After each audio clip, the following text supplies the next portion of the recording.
right, here we go with your Tuesday morning, and we start off by taking a look at your news headlines, starting off with your national news. Basic Education Minister Angie Motshekga says she is confident that her department will eradicate the remaining almost 4,000 pit latrines in the country's schools within the next 3 years. And Glaucoma, which operates BA and Kalula flights in Southern Africa, has decided to remove its international tourism trade fair. And Human is hopeful that this method will prove to be successful for the recolonization of the De Hoop Nature Reserve, and conservationists have started using decoys to attract seabirds to suitable breeding areas, and it's actually working. They fool birds into thinking that others are already breeding there, so we may soon see the real penguins frolicking in the waves of the De Hoop Nature Reserve. And with that, we leave your news headlines for now. We will expand on those stories at the top of the hour. Right now, first look at your sport.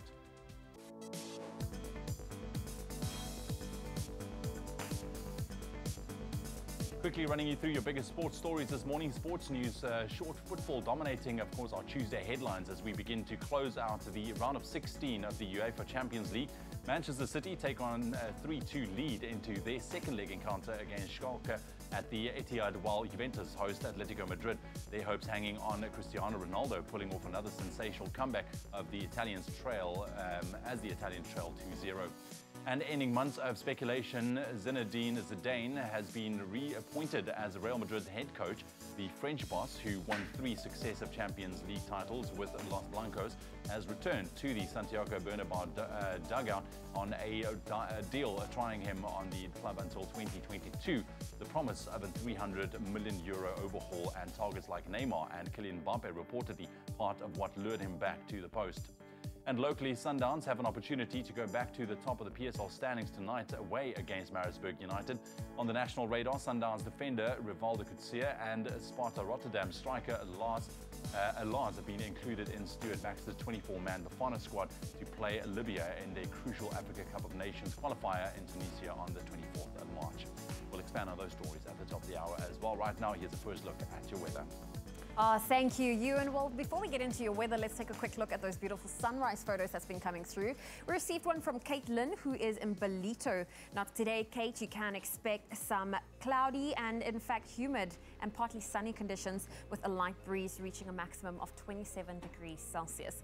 But on that note, let's look at the rest of the temperatures. In Polokwane, your low for today, it is 16, your high 28. Mbombela, 19, 28. Pretoria, 16 with a high of 28. Johannesburg, partly cloudy with a high of 26. It's sunny in Mahikeng, 18, 31. Klerksdorp, 18, reaching a high of 30. Kimberley, 18, 28. Bloemfontein, 15, reaching a high of 26. It's partly cloudy in Richards Bay, a low of 22 with a high of 28. Rain is expected in Pietermaritzburg, a high of 26. Partly cloudy conditions with some scattered showers in Durban today, 23 with a high of 28. Mthatha, 17, 27. East London, 20, reaching a high of 28. Cradock, 14, 29. Port Elizabeth, 18 with a high of 28.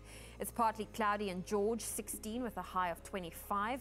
Sunny in Sutherland, 6 with a high of 21. Cape Town, 15, 22. Worcester, 11 with a high of 24. Springbok, 9, reaching a high of 25. And sunny conditions in Uppington, a low of 15 with a high of 34 degrees Celsius. Well, if you're like Kate and you'd love to share a photo with us, you can always do so on the Expresso Facebook page. Oh, well, now that we've got the official duties underway and out the way for now, we're going to take a quick break right here on your Feel Good Breakfast Show, Expresso. After the break, we've got a game review. It's an exciting one. Everyone's going on about Lego Movie 2, Woo! But this time around, we show you the video game. It's fun, it's interactive, you're going to love it. I absolutely love that. And then we need to get involved with some tech news. And this morning, we're going to show you ways to keep your passwords safe. This is a real issue, you guys, so you might as well stay tuned for that. All that and more coming up on your Feel Good Breakfast Show as Princess gives us a coffee. Hello, my love. Oh, she's she's like, hello. Yes, no. Oh, you don't want to miss this one. In between with McAfee. See you after the break.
Okay, let's go. Drums.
It's my feel-good breakfast show.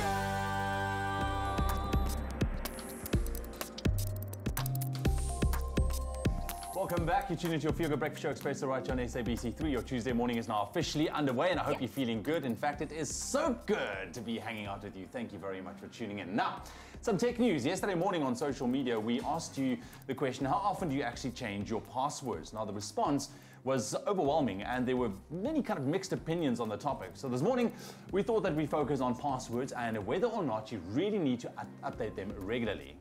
That's right. So the first and most important thing to remember when it comes to your password is that you need to choose a strong password in the first place. Now, the common practice is to create a password that contains at least 12 characters, and some will include symbols, capital letters, and numbers, and it should be something that you will remember, and I think that's the problem. That is the problem. People make these complicated passwords and they forget it, and then at the end of the day choose the easy one and don't change it. But also, a big tip, don't use the word password in your password, because you'd be surprised how many people actually do this. Also, don't make a password that is kind of an obvious arrangement of keys like QWERTY 1, 2, 3, 4, 5, because hackers know all the tricks in the book. They're going to figure that out. And for those who don't know what QWERTY is, it's basically the first line on your keyboard. And also, don't use the same password for everything, and I'm unfortunately guilty of that. Now, if one account gets hacked, that means cyber criminals will have to try the same password on other accounts, which means they will probably have access to more than one account. Then, changing your password every 3 months is recommended and definitely helps keep your account safer.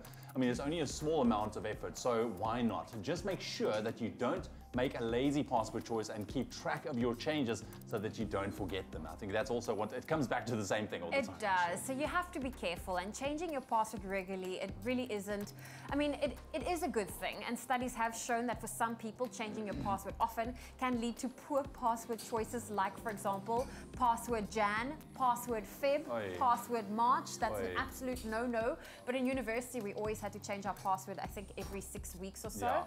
So play with numbers, just change it up. Play with numbers, just remember them. Now, you can also make use of password management software. Now, there are plenty of programs out there that will generate and store strong, unique passwords for you to use, and you can just look out for them online. They can really help you out as well. I don't know if I'll trust them, but I, Yeah, something that someone once also shared with me when it comes to remembering a password, because each thing requires a different password. They say, think of a word, and I'm going to think now of, for example, orchid. Then if you need to log into Twitter, you can say orchid Twitter, or awkward Facebook, or awkward whatever the account is, or awkward bank.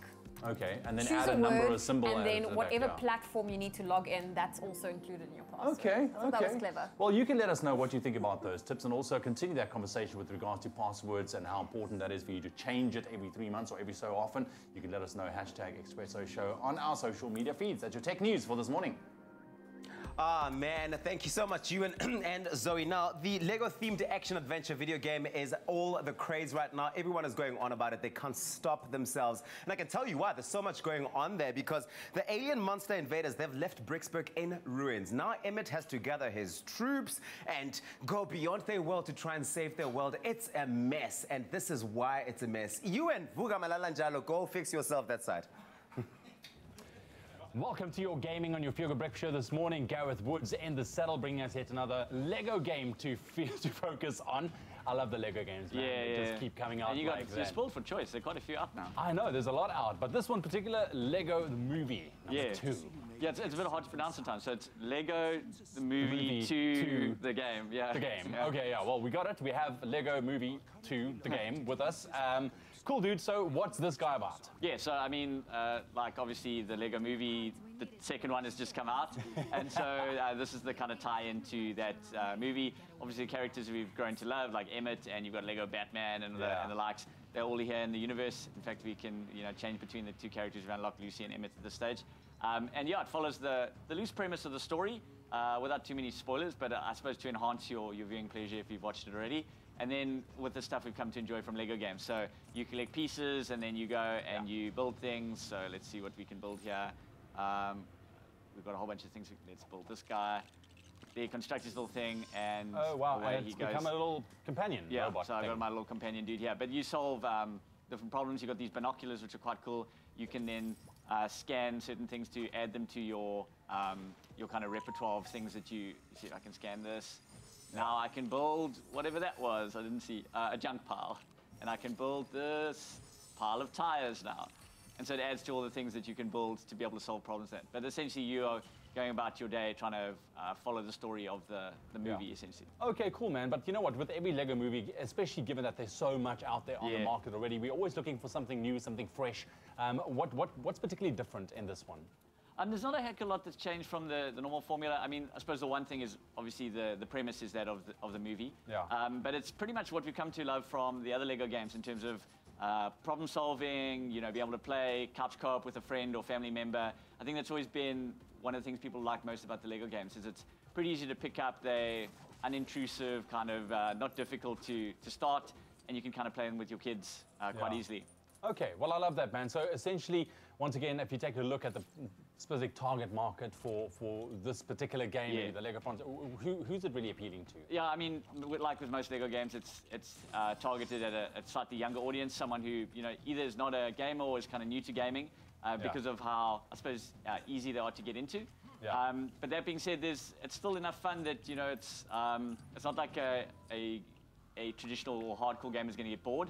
They they might find that they want to do it as a speed run or to get all the collectibles. There are plenty of different reasons to play. You might want 100% the game and get all the trophies in that. Okay.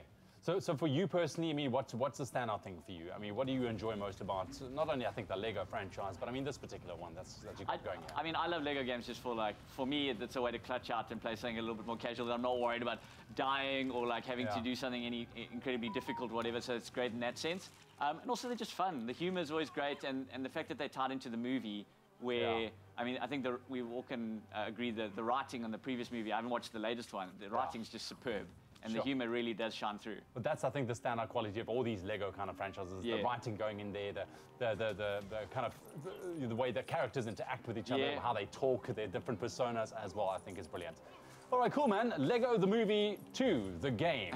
There we have it. That's our game review this morning with Gareth Woods. You can let us know what you think about it on our social media pages, #Expresso Show.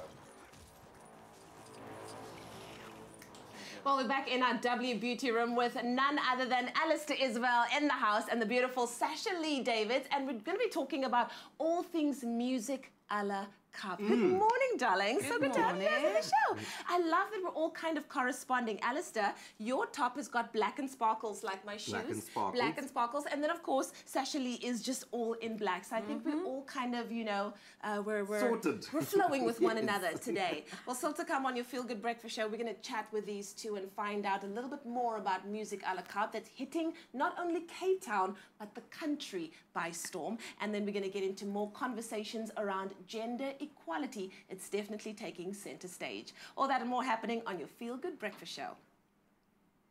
Oh, you can make my day.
It's my feel-good breakfast show.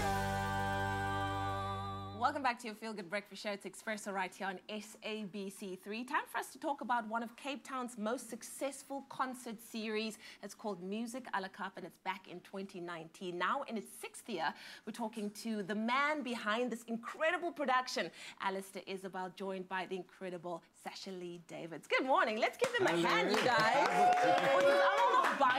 But we're here.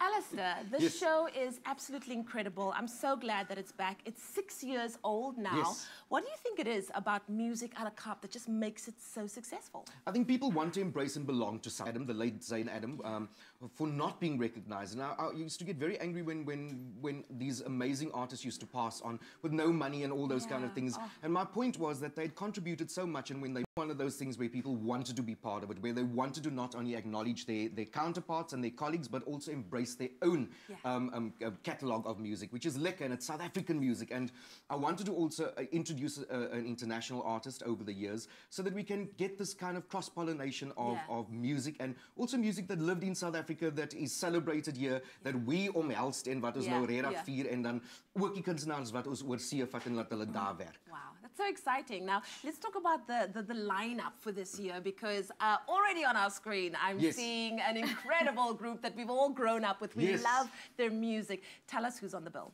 Well, Sasha, you can tell us who's on the bill, because you're going to be working with them. Okay, so obviously we have All For One, the amazing All For One. Yeah. And then we've got Emo Adams, we've got Lady Zamar, we've got Nisa Abrams celebrating 50 years in the music business. Alistair can tell you a little bit more about who Auntie Nisa actually is. Yeah. And then we've got Alistair Isabel. Of course, honestly, the one and only. Really. I love it. And you on the bill as well. Wow. So those are the people for Cape Town, and then the same people are for Johannesburg as well, without Auntie Nisa. And then PE, it's just myself, All For One, and Alistair. Because this is what I wanted to ask. It's only been Cape Town based. Yeah.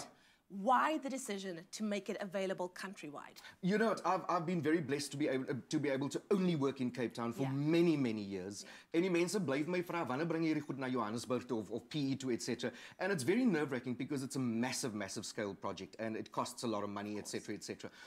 And I just thought this year, you know, leap of faith, and also just make sure that people embrace what we do here. And there's the cross-pollination again of starting to exercise, bringing artists around here and taking people around. But more so, it's to release the song that I wrote called Africa Arise, with All For One and Sasha Lee Davids, where she recorded it in Los Angeles in August last year.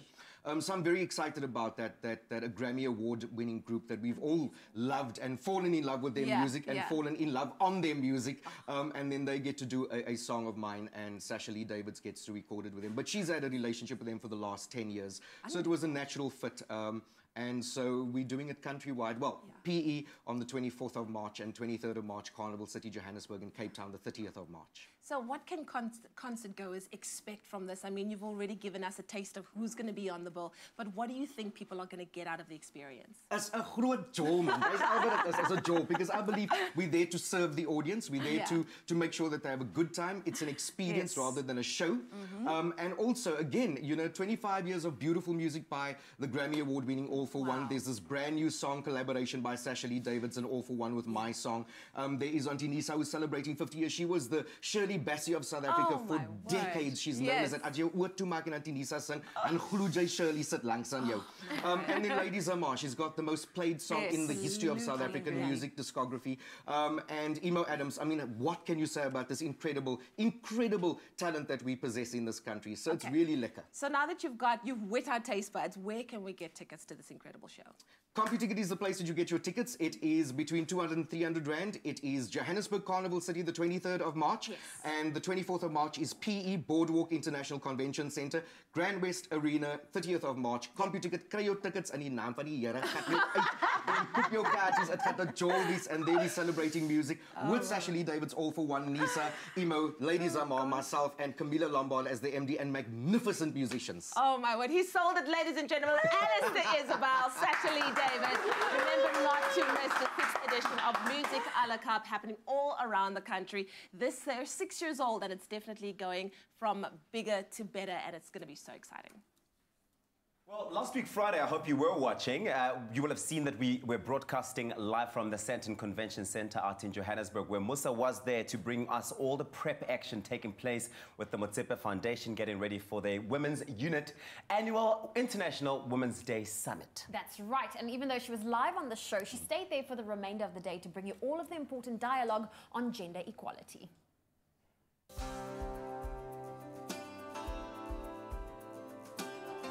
I'm at the Sandton Convention Center here to celebrate the International Women's Day with the Motsepe Foundation as well as SABC3 to commemorate this wonderful day as we celebrate women equality. It promises to be an absolutely amazing day. I can't wait.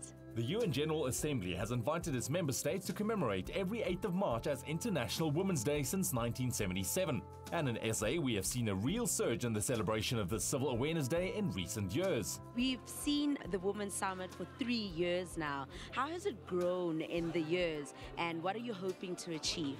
Our vision with the Women's Summit is truly to support the work of the Motsepe Foundation, which is about poverty alleviation.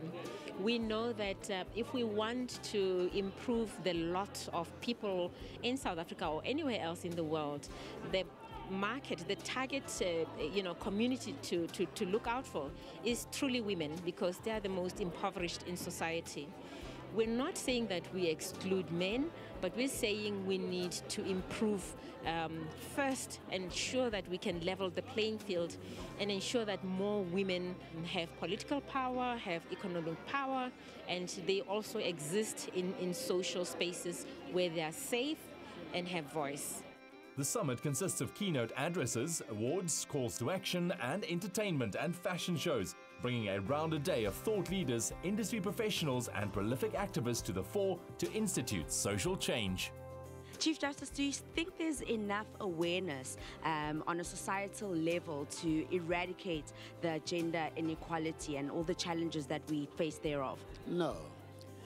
There isn't enough awareness. I think more impetus needs to be added to this campaign, to this movement, so that everybody understands that it's not a favor that ought to be extended to women, that they enjoy equality and dignity, that women are as entitled as men to be credited for the excellence they display and for the capacity they possess. How important are summits of this sort? The summits are very important. They create awareness and they instill that awareness within you, and then you can take it forward. So the issue is that you put it now here. Next year, let's not talk about the same thing. Let's talk about progress. What have we done? But the issue is that if there is no action plan, there are no targets, they're not measurable, there are no monitoring, we will talk again. So that's where my issue is: action plan and execution and monitoring and evaluation. What are you taking from the summit to go and implement in your own community? I think, the summit is really about how do we close the gender gap, I think, in a lot of careers where we're in. And I think for me, it's about how do I go back with the work that I'm doing and really inspire a pipeline of young girls that hopefully, can start pursuing leadership positions and or even, raising their aspirations. I come from a generation of pathfinders, and we are pathfinders. We're trying to find a path that is more inclusive, that has a more inclusive culture. And so I'm hoping that whatever it is that I do with respect to the media, we can negotiate a more inclusive culture. So that's my aim. I want people who come to the summits to not just come and listen to ideas, but to take them away and implement them in their own small communities. To go out there and feel inspired to achieve greatness in whatever they're doing in life. While we do have our own Women's Day here in South Africa, the International Women's Day is a global thing. I'm very glad to have been here to commemorate and celebrate this day with SABC3 and the Motsepe Foundation. Right, so we're going to be taking a very quick break right here on your Feel Good Breakfast Show. It's your Tuesday morning. Thank you for choosing to tune in. Always lucky to hang out with you. When we come back, we know that things are pretty expensive. The petrol price hikes, electricity tariffs is going up, all of that. Healthy eating on a budget. Is it possible? Yes, it is. We can sit down with a registered dietitian this morning to tell us exactly what we need to know. And it seems impossible, but I promise you, after you see all of this, you'll know that it is absolutely possible. Then we've got a delicious recipe, still staying with our chicken livers. We're making a chicken livers pate. I know it sounds fancy, but it is eating on a budget, literally. So stick around right here on your Feel Good Breakfast show after the break.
It's my feel-good breakfast show.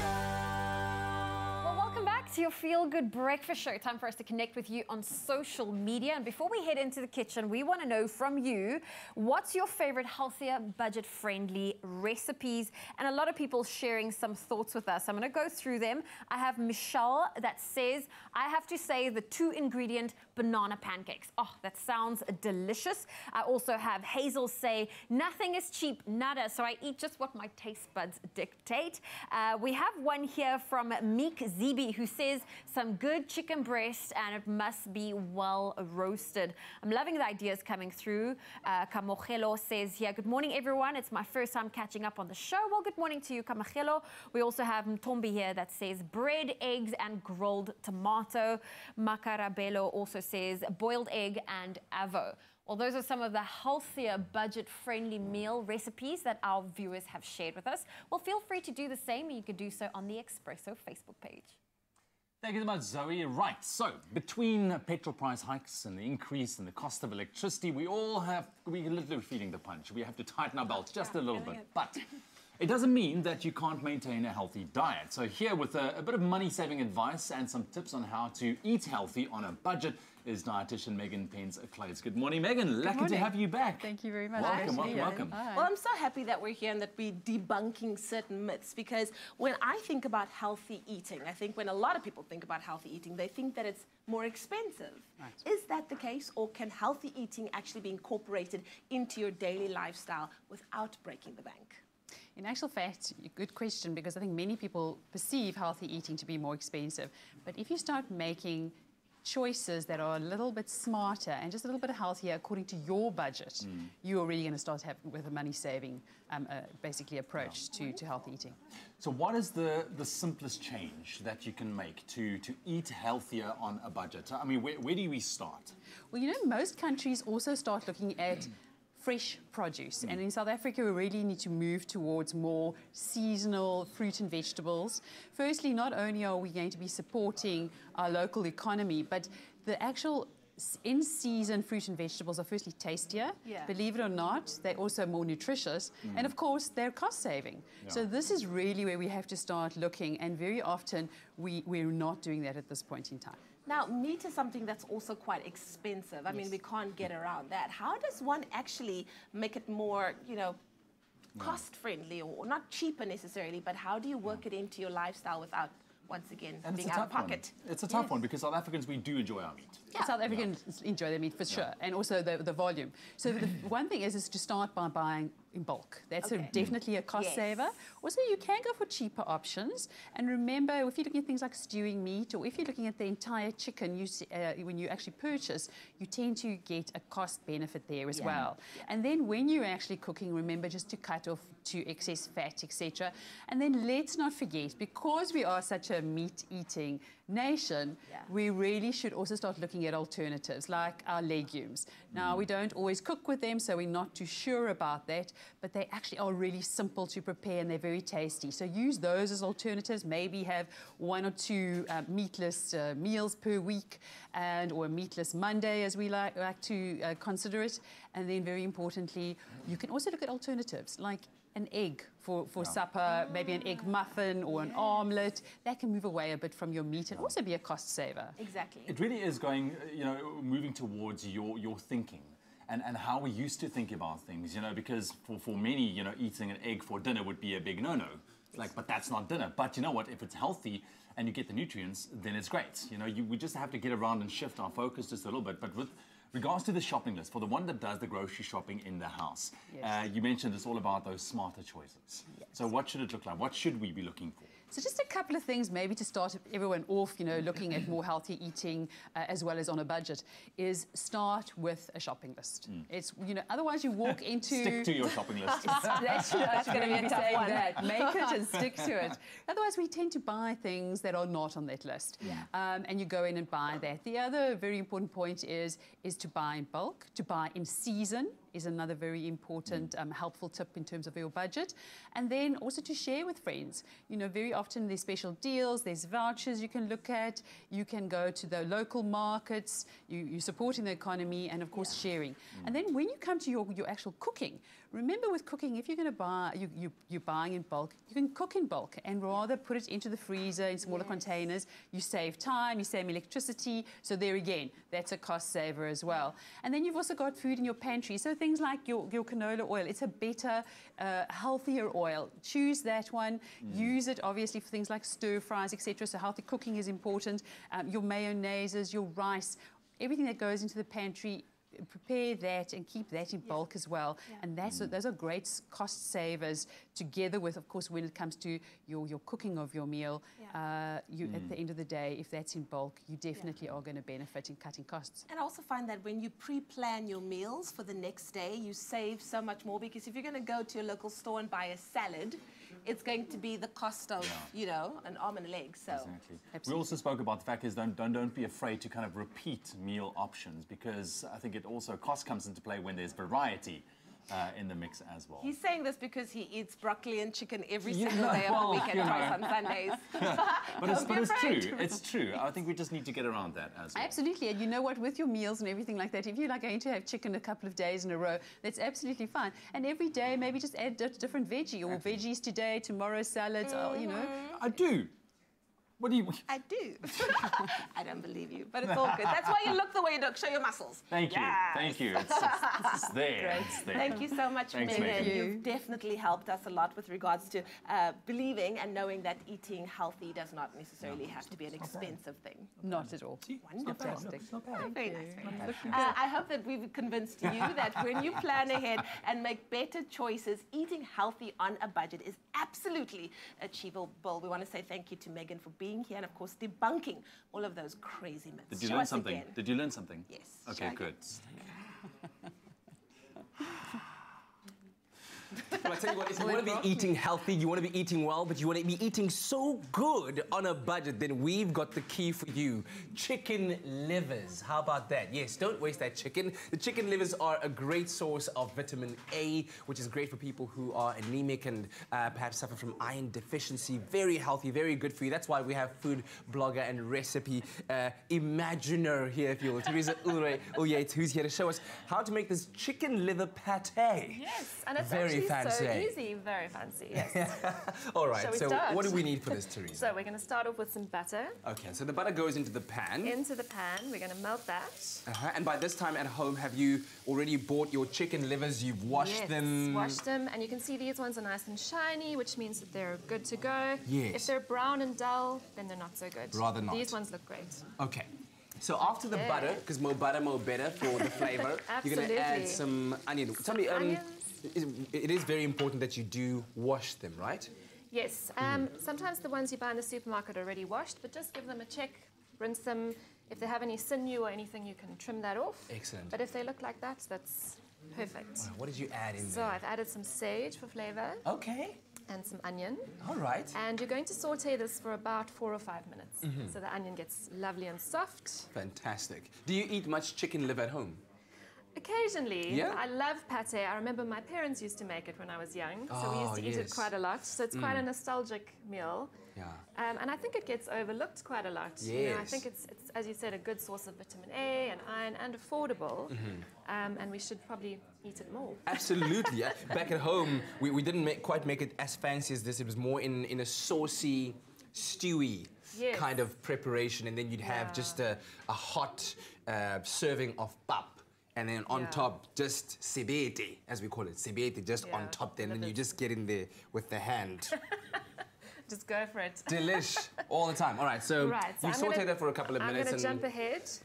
You go ahead. I'm going to add the liver. And this you want to cook for about 6 minutes. They don't take too long. Yeah. And you don't want to overcook because then they start getting quite dry. Okay. But when they're golden on the outside, then you know that they're done. All right. And you at home, if you've just joined in, we're making this beautiful chicken liver pate. Affordable and very, very nutritious. One of the most overlooked ingredients, or I guess dishes, that one has out there, because chicken livers, people don't really think much of them. But they are a very great source of nutrition, as I said. Vitamin A, if you're iron deficient, if you're anemic, this is fantastic for you. And SMS the keyword chicken to 33728, and we'll send you a link to the recipe as well as a list of ingredients. Okay, so these are the livers we cooked earlier. 6 minutes later. Yes. So let them cool before you chop them, and remove the sage as well. All right, okay. Also, don't forget to season. Sorry. Yes, salt and pepper. Yes, salt and pepper. As you go along, what a famous chef once said to me, you never ever trust a chef who doesn't taste while he cooks. Absolutely. You have to have your teaspoon there, checking all the time. All the time, okay. Right, so into your food processor, and you mix it up until smooth. Yeah, food processor or a blender or a NutriBullet kind of thing if you want. Oh, that already looks amazing. Have a look here. Ah, there we go. Yeah. That looks good. Smells good. Oh, smells so good. Yes. So you're going to scoop that into your ramekin. And then you can eat it straight away or pop it in the fridge. Yes. And if you want it to last a little bit longer, you can put some melted butter on top. Oh, and the butter sits and it just seals it off nicely. Okay. Well, we do have a special guest here with us this morning, Teresa, who's going to be tasting your chicken liver pate, Alistair Isabel. Come and join us, sir. Of course, Music A La Carte is going to be happening pretty good. How are you? Lekker, and you, Very, very good. Hi. One of my favorite things to eat. I absolutely love chicken livers. It is een van my gunsteling kosse. Really? Yes. Okay, yes. that is so good. Okay, so we've got some over here, served up right and ready for you. You can go right ahead. Are we going to just pate style? Let's try this. With Go ahead. You see, Alistair's an old hand at television. He knows. Don't take the whole piece. No, just you now don't. you can't talk on camera. Honest opinion. There we go. Crunchy, smooth, delicious, salt and pepper chicken liver pate. What do you say? This is fantastic. Yeah? Brilliant. Los my af. Let me just enjoy this. There we go. All right, you SMS the keyword chicken to 33728. We'll send you a link to the recipe as well as a list of the ingredients so you can make your own chicken liver pate at home. Ah, so yum out there in the kitchen. Think of chicken livers with uputu. Have you had uputu? No, tell me. Have you had umpokoko? I have not. Have you had umpokoko? Oh my word, you guys are missing out. I'll teach you after this. So we were chatting just now that you're always touring right now, especially ahead of your performance coming up on the 22nd. But you always seem, every time I see you in an interview, you look so beautiful. You must have a trick. you. What is it? Mascara. Always. Really?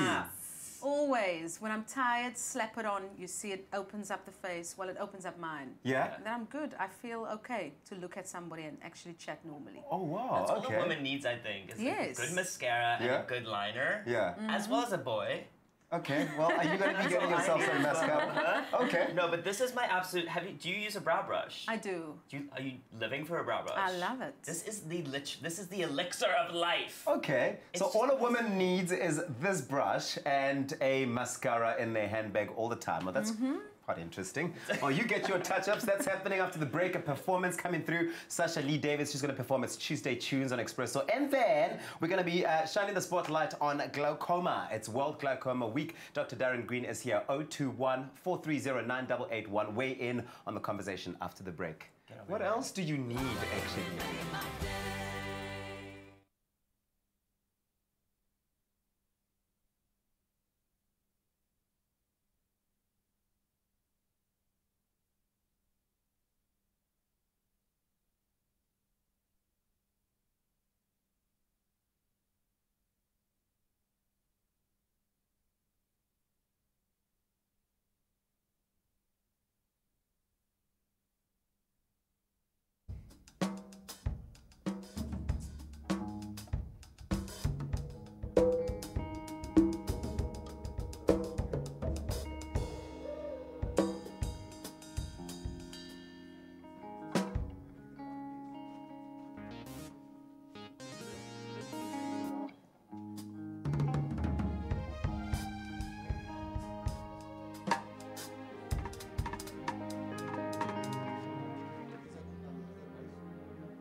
Two, 1, 2, 1, 2, testing 1, 2. 1, 2, 1, 2, 1, 2. 1, 2.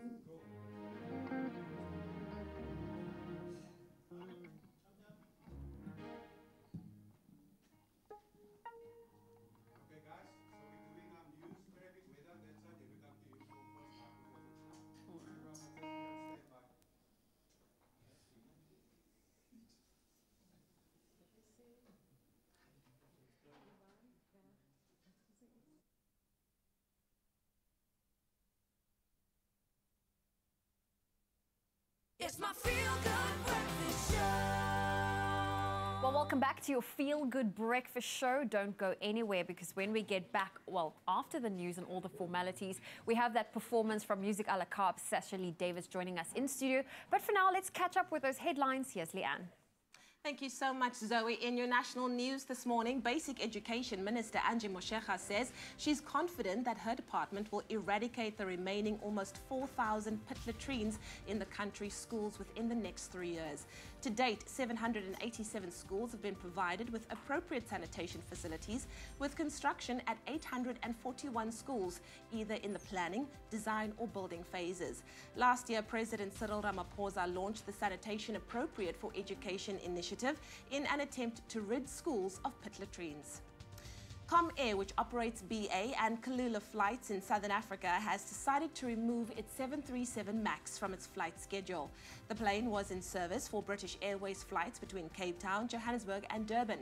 3 other international airlines, Ethiopia, Indonesia and China, have also removed the contentious plane model from service following the fatal crash of the Ethiopian Airlines flight on Sunday. Boeing's newest plane, the 737-8 MAX jet, is under scrutiny for safety concerns after another incident less than 6 months ago with the same model.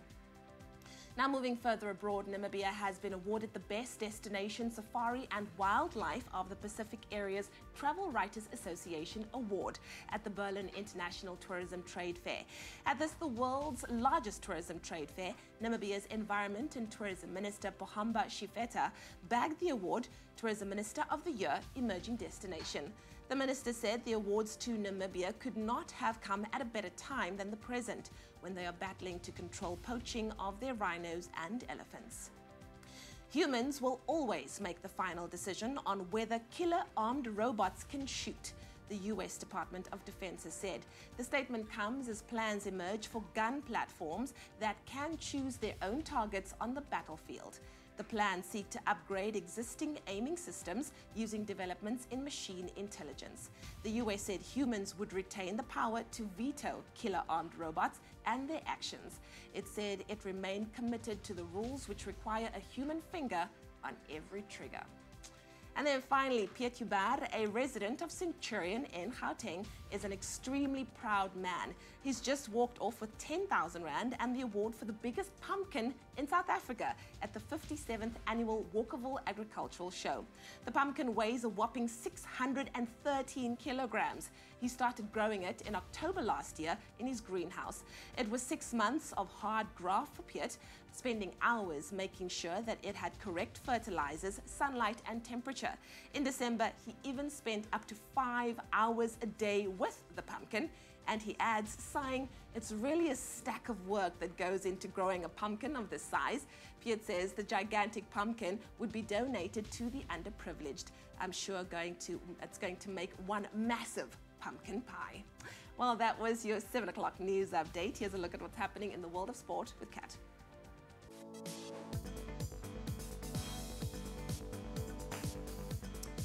Well, that man's certainly not a pompoon this morning. Anyway, taking a look at the sporting headlines, football dominating our Tuesday headlines as we begin to close out the round of 16 of the UEFA Champions League. Now, Manchester City take a 3-2 lead into their second leg encounter against Schalke at the Etihad, while Juventus host Atletico Madrid, and their hopes hanging on Cristiano Ronaldo pulling off another sensational comeback as the Italians trail 2-0.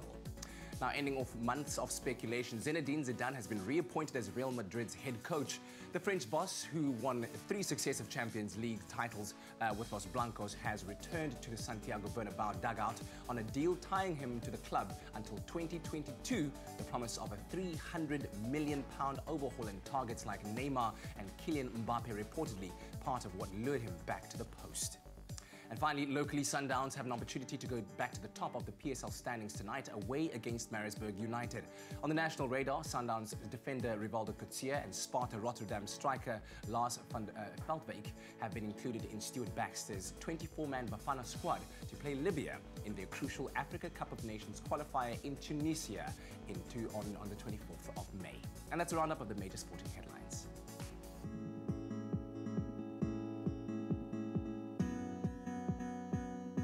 Well, let's take a look at what to expect in your roads, starting off in Gauteng and Germiston. There's a stationary vehicle on the M3 southbound as after Van Buren Road, and one lane is currently obstructed, causing some delays. Then moving to the Western Cape and Brackenfell on the N1 inbound, there's been an accident. It's after Saunstraal, obstructing that right lane, so please approach with caution. And let's quickly look at your train updates there on the Cape Flats line. There's defective signals at Southfield Station affecting all inbound and outbound trains, so allow for some extra travel time this morning. We'll touch on those traffic a little bit later. Don't fear the flu. Boost your immune system with Effaflu C Immune Booster by Pharmadynamics. Effective, affordable healthcare. Thanks so much, Zoe. Let's quickly take another look at your weather and your temperatures going into your Tuesday morning. Before we do so, we've of course asked you to send in some of your pictures showing us what it looks like in your parts of the world, and of course you can take them and post them on our Expresso Morning Show SABC3 Facebook page. This picture is from Louise Cherry this morning. Thank you, Louise. A fantastic sunrise from the south coast there in KZN. Looks beautiful, Louise. Thank you very much. You can expect cloudy conditions today with a shower or two and also a thunderstorm in spots, reaching a maximum of 26 degrees. Have yourself a beautiful day, Louise.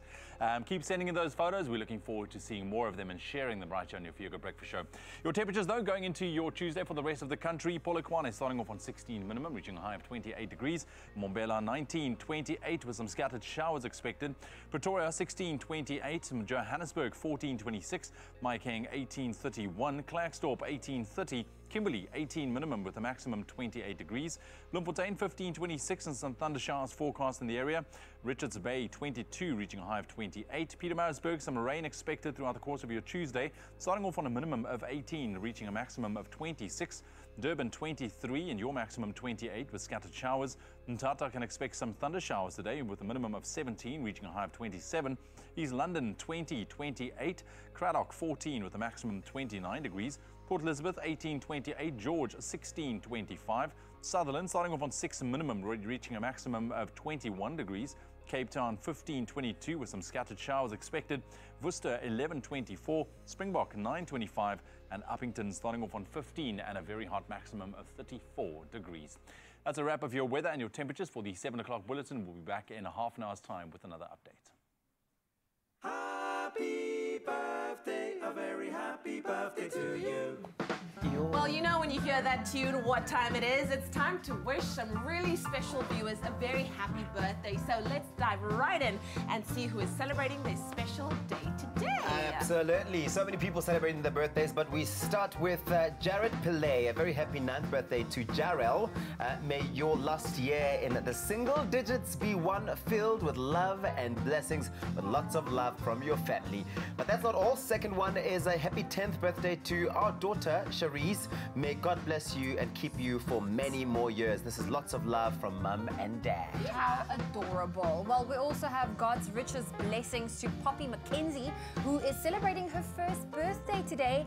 You are the joy and a blessing in my life, and that's from your Auntie Lucy, who loves you to the moon and back.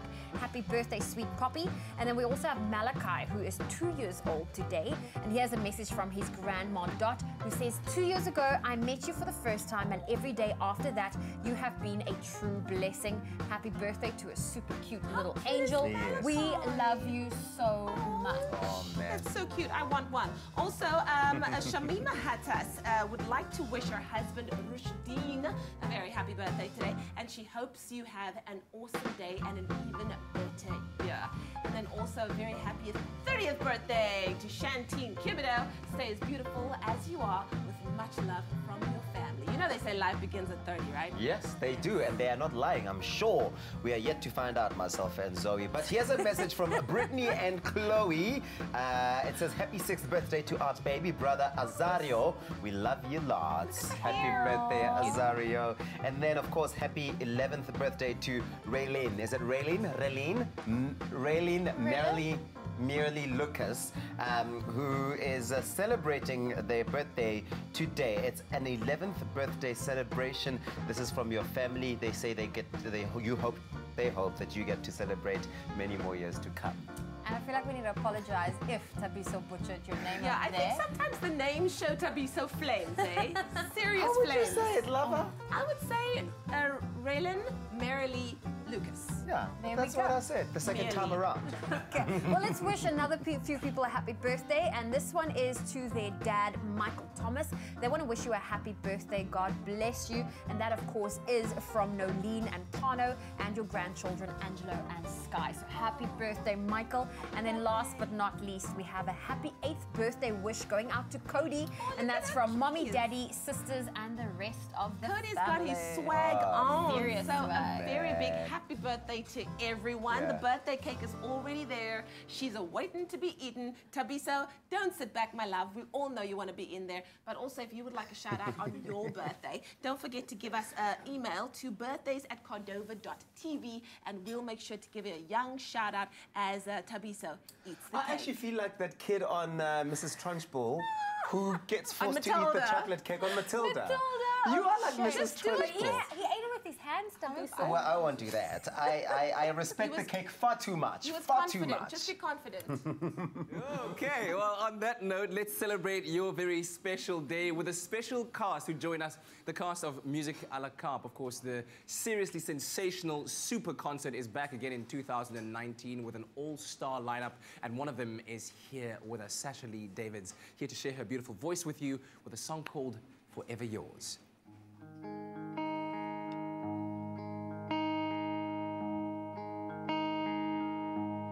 So this is it.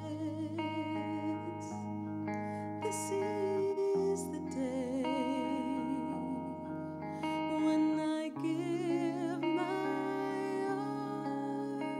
all away. With every step,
halfway through the third month of the year, but certainly no half measures when it comes to bringing you all that is so good. We're joined by drummer of the legendary band Guns N' Roses, Frank Furrer, in the studio, as well as Her Majesty, the Queen, DJ Zinhle, who'll be getting us all ready for the weekend. And we also get deeper, deeper, deeper with Holly Ray, who brings us an exclusive of her latest single. All of that this Friday, the 15th of March on Expresso, your feel-good breakfast show on SABC3, where the stage is yours.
It's my feel-good breakfast show.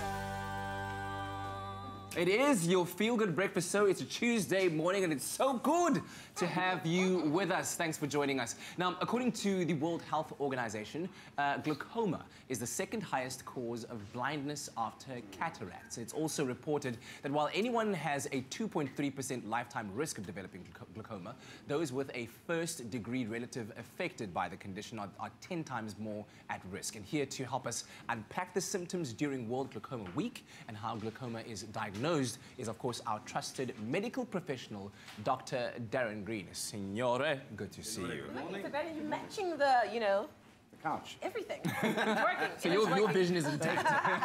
Yeah. Let's talk about glaucoma.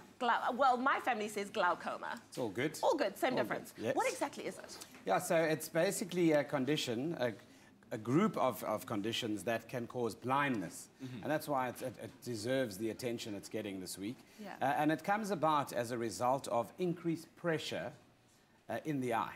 And there are different reasons for that. But, you know, what people don't know is that the blood of the eyeball is actually a see-through kind of fluid called aqueous humor. Okay. And that's what circulates. It's manufactured at the front part of the eye from a little structure behind the iris, which is the color part of your eye, called the ciliary body. And that fluid then circulates in the front part of the eye, the anterior chamber, all the way through to the back, the posterior chamber, to nourish the eye, give it nutrients and moisturize it, etc., etc., etc. Very important. But that circulation of that fluid needs to be drained at times as well. So it gets made, manufactured, and then it circulates. We take what we need out of it, and then it kind of drains via a drain, like the shower drain, just outside the front part of the eye, you know, behind the iris. So interesting to note that there are different things that can cause blockage of the drain. Wow. And then the pressure builds up, like a tire, a bicycle tire. And then the area that's the weakest, obviously, will bulge. And now, in the human eye, the area that is the weakest is at the back of the eye where the optic nerve enters the eye. And that's why you can get blindness, because pressure on the optic nerve is what leads then to the loss of vision. And that's why it's an emergency condition. If it's the acute type, that needs to be relieved quite quickly. Yeah. So you've got this entire system and network of blood vessels transferring blood in your eye. What then results in the blockage that would then result in this pressure that causes this situation? The direction that the fluid actually flows, that I mentioned, after it's being made by that ciliary body, which is behind the colorful part of your eye called the iris, it moves out almost like through the pupil area and then drains downwards into a shower drain, like I've explained. It's called a trabecular network, a mesh network. It looks like a mesh. Yes. And then the fluid has to obviously go through the mesh. Yes. Now, what can cause the angle, closed angle glaucoma, which is obviously the emergency one, to actually close, that fluid doesn't even reach the drain, are basically a few medical conditions. Sometimes it's the shape of the eyeball, it's your genetics. Sometimes it's age, over the age of 60. Sometimes it's because you're of African and Hispanic descent. Wow. And then also, certain types of infections can also cause that anterior part of the eye to swell. Why and change. Africans and Spaniards? It's just the genetic, it's got to do with the shape and the contour of the eye. It's interesting, hey? That's amazing. Depending on where you come from in the world, there's certain things. You're And I more just at wonder risk. if we haven't adapted to some of the elements in nature, the shape and so forth. But anyway, so that you get the closed angle, which then prevents the drainage. The pressure then builds up of that aqueous humor, and the pressure is then relayed backwards into the eye, inside the eyeball, pressing on all the walls, and then obviously that causes then pressure on the optic nerve at the back of the eye, which enables us to see, because the electric signal has to reach the optic nerve first and then get transferred to the brain for interpretation, and that's what then is obviously impaired. Wow. Sure. I love it. That was a lot. Fascinating stuff. All right, it is World Glaucoma Week, and also, so that's what we're focusing on right now. Dr. Darren Green is here to help us unpack it, understand the symptoms, so that you can be better enlightened on the condition. We'll be back again with a good doctor a little bit later on, but in the meantime, our lines are open, 021-430-9881. Give us a call with your questions. Oh, thank you. Well, your health is certainly important to us. And last week, we explored the link between fatigue and vitamin B deficiency and the effects a healthy lifestyle has. Today, we continue that conversation and how vitamin B treatments can help with fatigue.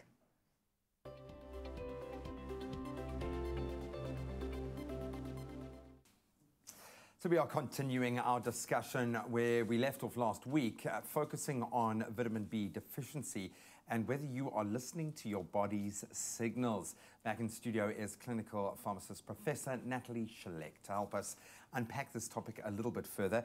Prof, welcome back. Thank you so much for starting this discussion last week in such an interesting way, because I think it's something we all deal with. A lot of us are working really hard. You kind of feel the fatigue kicking in, and that was the focus. But I don't think a lot of us think about the possibility of being deficient in vitamin B. So what are some of those signals that there might be a relationship between our fatigue specifically and a deficiency in vitamin B? So I think in the last episode, we laid a lot of emphasis on, being almost the energy house or supplying energy to every cell.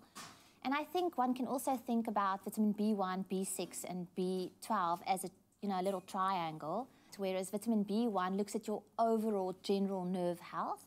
But then vitamin B6 and B12 is really important in looking at myelin sheath. So really, that means covering the end parts of your nerve cells so that you can really relay messages. So if you are not able to relay messages, you are really going to feel tired. You're not going to be able to focus. And then when it comes to the energy and the production, energy production and thinking clearly really goes well hand in hand, because you need to have the energy to think. So you need to have all of the nutrients to go to your brain.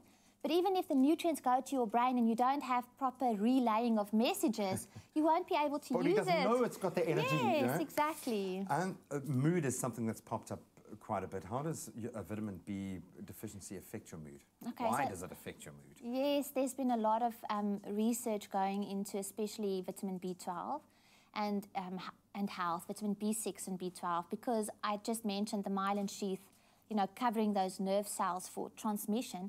But vitamin B6 really helps manufacture some of these transmitters, serotonin and noradrenaline, that we use in depression or that we use with our general health. So we're not saying that if you're going to supplement vitamins, you're not going to be depressed, but we are saying that if you are feeling you've got a mood disorder, alongside with using antidepressants and seeing a medical health professional, it's important to also check your vitamin status. It's amazing in how many areas it touches. I understand so much more about that, it being the glue that kind of binds the system together. Might be an overly obvious question, but do you only take vitamin B when you've identified a deficiency, or is it something that we can take on a regular basis to keep feeling better, thinking better, having more energy? I think the most important thing to realize is that they are water-soluble vitamins, so your body won't be able to store them. But if you do have, except for vitamin B12, so vitamin B12 you do store in some sufficient quantities in your liver, but you should take them when you are deficient. So if you can never take more than your body will only use what is needed.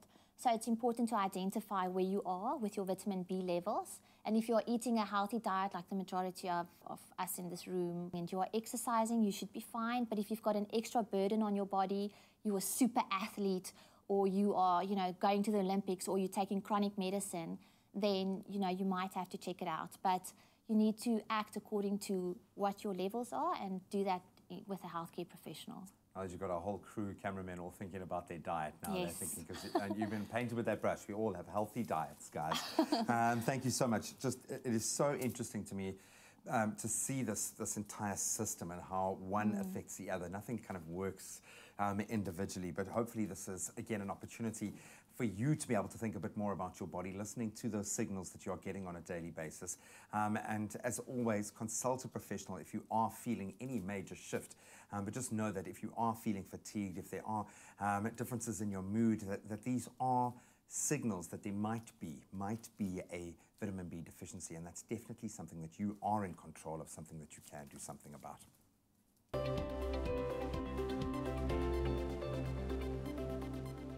All right, welcome back to our Medical Tuesday chat with Dr. Darren Green. We're discussing glaucoma as a condition, given that it is World Glaucoma Week, and of course with the fact that anyone with a lot of us, all of us in fact, have a 2.3% lifetime risk of developing this condition. Our lines are also open on 02143098881, and we have a caller on the line, Rodney. Good morning, Rodney. Good morning, Dr. Darren. Yes, good morning. Dr. Darren, my eyes are, I'm getting so red, my broer. And then my eyes keep on, tearing. My eyes keep on, tears, and yes, a traan. Oké, ik Afrikaans ook praten hoor. Ja. Ja, nou kijk je naar mijn oren, nou, mijn spieren trek stijf, man. En ik kan zo lekker lezen van die fine print, ik moet die koran tot bij mijn oor brengen. En ik kan nog altijd die lezen. Nou, zo dokter, nou, ik weet niet wat te maken, nou meer niet, man. Nou kom ik bij die eye specialist, dan hadden we charge 400 rand. En dat ja, dan moet ik nog, net voor een eye test. Dus ik voel het kwaai niet, man. Want ze hebben nog een glazen maat bij alle. En dan moet je betalen voor een glas ook nog, man. Alle kan moet je eye test laten doen voor jou free of charge. En dan maak je die brillen bij alle. Verstaan, dokter? Ik verstaan. Dank je. Thanks, Rodney. Thanks, Rodney. So his eyes are red and they're tearing. So, and yes, redness of the eye, yes, tearing of the eye. He also says that the eyes feel as if the muscles are going into spasm. Yeah. And, a painful red eye is a condition that every medical student needs to know about, because there are many causes. Yeah. Then one of the emergency causes is glaucoma that we're speaking about today, but there are many other causes that give you the same thing. What Rodney definitely needs to do is have his eyes examined. It could be related to environmental things. It could be an eye infection. It could be related to allergies and as I mentioned earlier on as well, the different things that lead to a painful red eye. If you mentioned cost being an issue, obviously there are state clinics. If you don't have a medical aid and you can't afford it, in our government clinics, it's worth your GP even just sending you a referral and getting you booked into those clinics, because some of the tests are expensive. And should the treatment be required for a complicated condition like glaucoma, for example, the drops are very expensive. Ask anyone that has glaucoma out there. So I'd suggest he gets referred directly to a state clinic, ophthalmological clinic. And we've got plenty of those, obviously, at the bigger hospital centres. So they refer you from your day hospital to that centre. And then you'd obviously take it from there. So now we heard from Rodney about the symptoms that he's experiencing. Yes. What are some of the other symptoms of glaucoma? Great. So you often have an onset. So depending on which type, you get two main types. The one is closed angle, where that angle is closed for the drainage to reach the shower drain to get rid of the fluid. And you get open angle, where the angle's actually open, but the mesh is blocked with something else. Or, just the circulation, there's too much being produced to keep up with the rate of drainage. Okay, so that would be then the more chronic form of glaucoma. So approach to the two different treatments is different. You get medical treatment in the form of drops that look specifically at decreasing the production of that aqueous humor, like a group of drugs called the beta blockers and things like timolol. You also get things that affect the muscles of the pupil that cause it to constrict and not dilate. If you dilate the pupil, it actually closes that angle even more. Okay. So people that have the problem shouldn't go and lay in a dark room or put a patch on their eye. Oh, because it because causes your the eye then pupils to dilate and then expands. it makes it worse. So they'll be, yeah. But the first step, obviously, is definitely understanding that you need to have it diagnosed, and that means a decent examination. So the symptoms you'll experience might be blurry vision as well, or progressive loss of vision, or sudden loss of vision, depending on which type of glaucoma you have. Along with that, obviously, you could have things like pain and redness of the eye. Sometimes the eye is described as feeling very hard, almost like a golf ball, because of the pressure building up in it, you know, because it's a hollow structure, the eye, with the fluid inside. So when you actually feel it, it feels very hard. And then you could have, along with that, obviously, a redness of the eye, swelling of the eye, headaches and vomiting as part of that, the secondary nerve effect of the swelling. It induces vomiting. So, when you have generally systemically unwell with blurred vision and a painful red eye, it needs to be examined, definitely. Wow, really eye-opening stuff there with Dr. Darren Green speaking about glaucoma during this World Glaucoma Week. We're going to keep those lines open. We would love to get your calls with your questions. That number for you to dial is 0214309881. We're going to take a quick break and we'll be right back.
It's my feel-good breakfast show.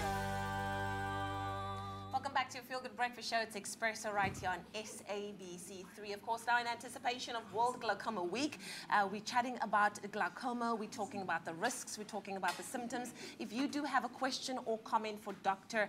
Darren Green, please do give us a call on 021-430-9881. This has been very, very helpful in terms of us understanding the risks, who is at risk, the symptoms. But what I want to know is there a cure for it? Certainly. So also depending once again on which type you have, the closed angle or the open angle, there are definitely cures. I mean, if you think about the some people get away with just using the medical drops that work on that space, relaxing the muscle. Others decrease the production of fluid and then that balances out, that the rate at which it's draining is okay. But if it doesn't and you can't unblock that drain, you often need two types of surgery that are options. The first one is a laser surgery called a laser iridotomy. They put basically a small, they drill two holes on the side of the iris that you can't even see with the naked eye. Wow. The other one is a surgical one where they actually cut a triangle into the corner of the iris called, that's a surgical iridectomy. Oh, wow. And that you can actually see if you look at someone that's had it, a little triangle, black triangle, just in the corner of the iris. and you'll be able to see it then. But that then enables the fluid to escape. Okay. It's an emergency that it doesn't need to follow the normal pathway, obviously. Relieves the pressure, just kind of lets the relieves the system pressure, work. and then you have then decreased pressure relayed all the way back to that optic nerve at the back of the eye that I've mentioned. So. All right. Let's go on to social media, where we've had some questions over there. From Inam Thompson, it's been years now. How do you know if you're getting glaucoma? Because my eyes swell a lot, so how do I know it's a glaucoma? Let's take that first one. Yeah, so I think if your eyes swell, where are they swelling? Is the eyelid that's swelling? The upper eyelid, the lower eyelid, which is more related to soft tissue inflammation. Things like rubbing your eyes, things like allergies and hay fever, obviously, as well. Or just that infection that can even occur with the hair follicles that line the eyelid. Compared to glaucoma, which is a problem inside the eyeball, what we call the globe of the eye. Yeah. You know, the white eyeball.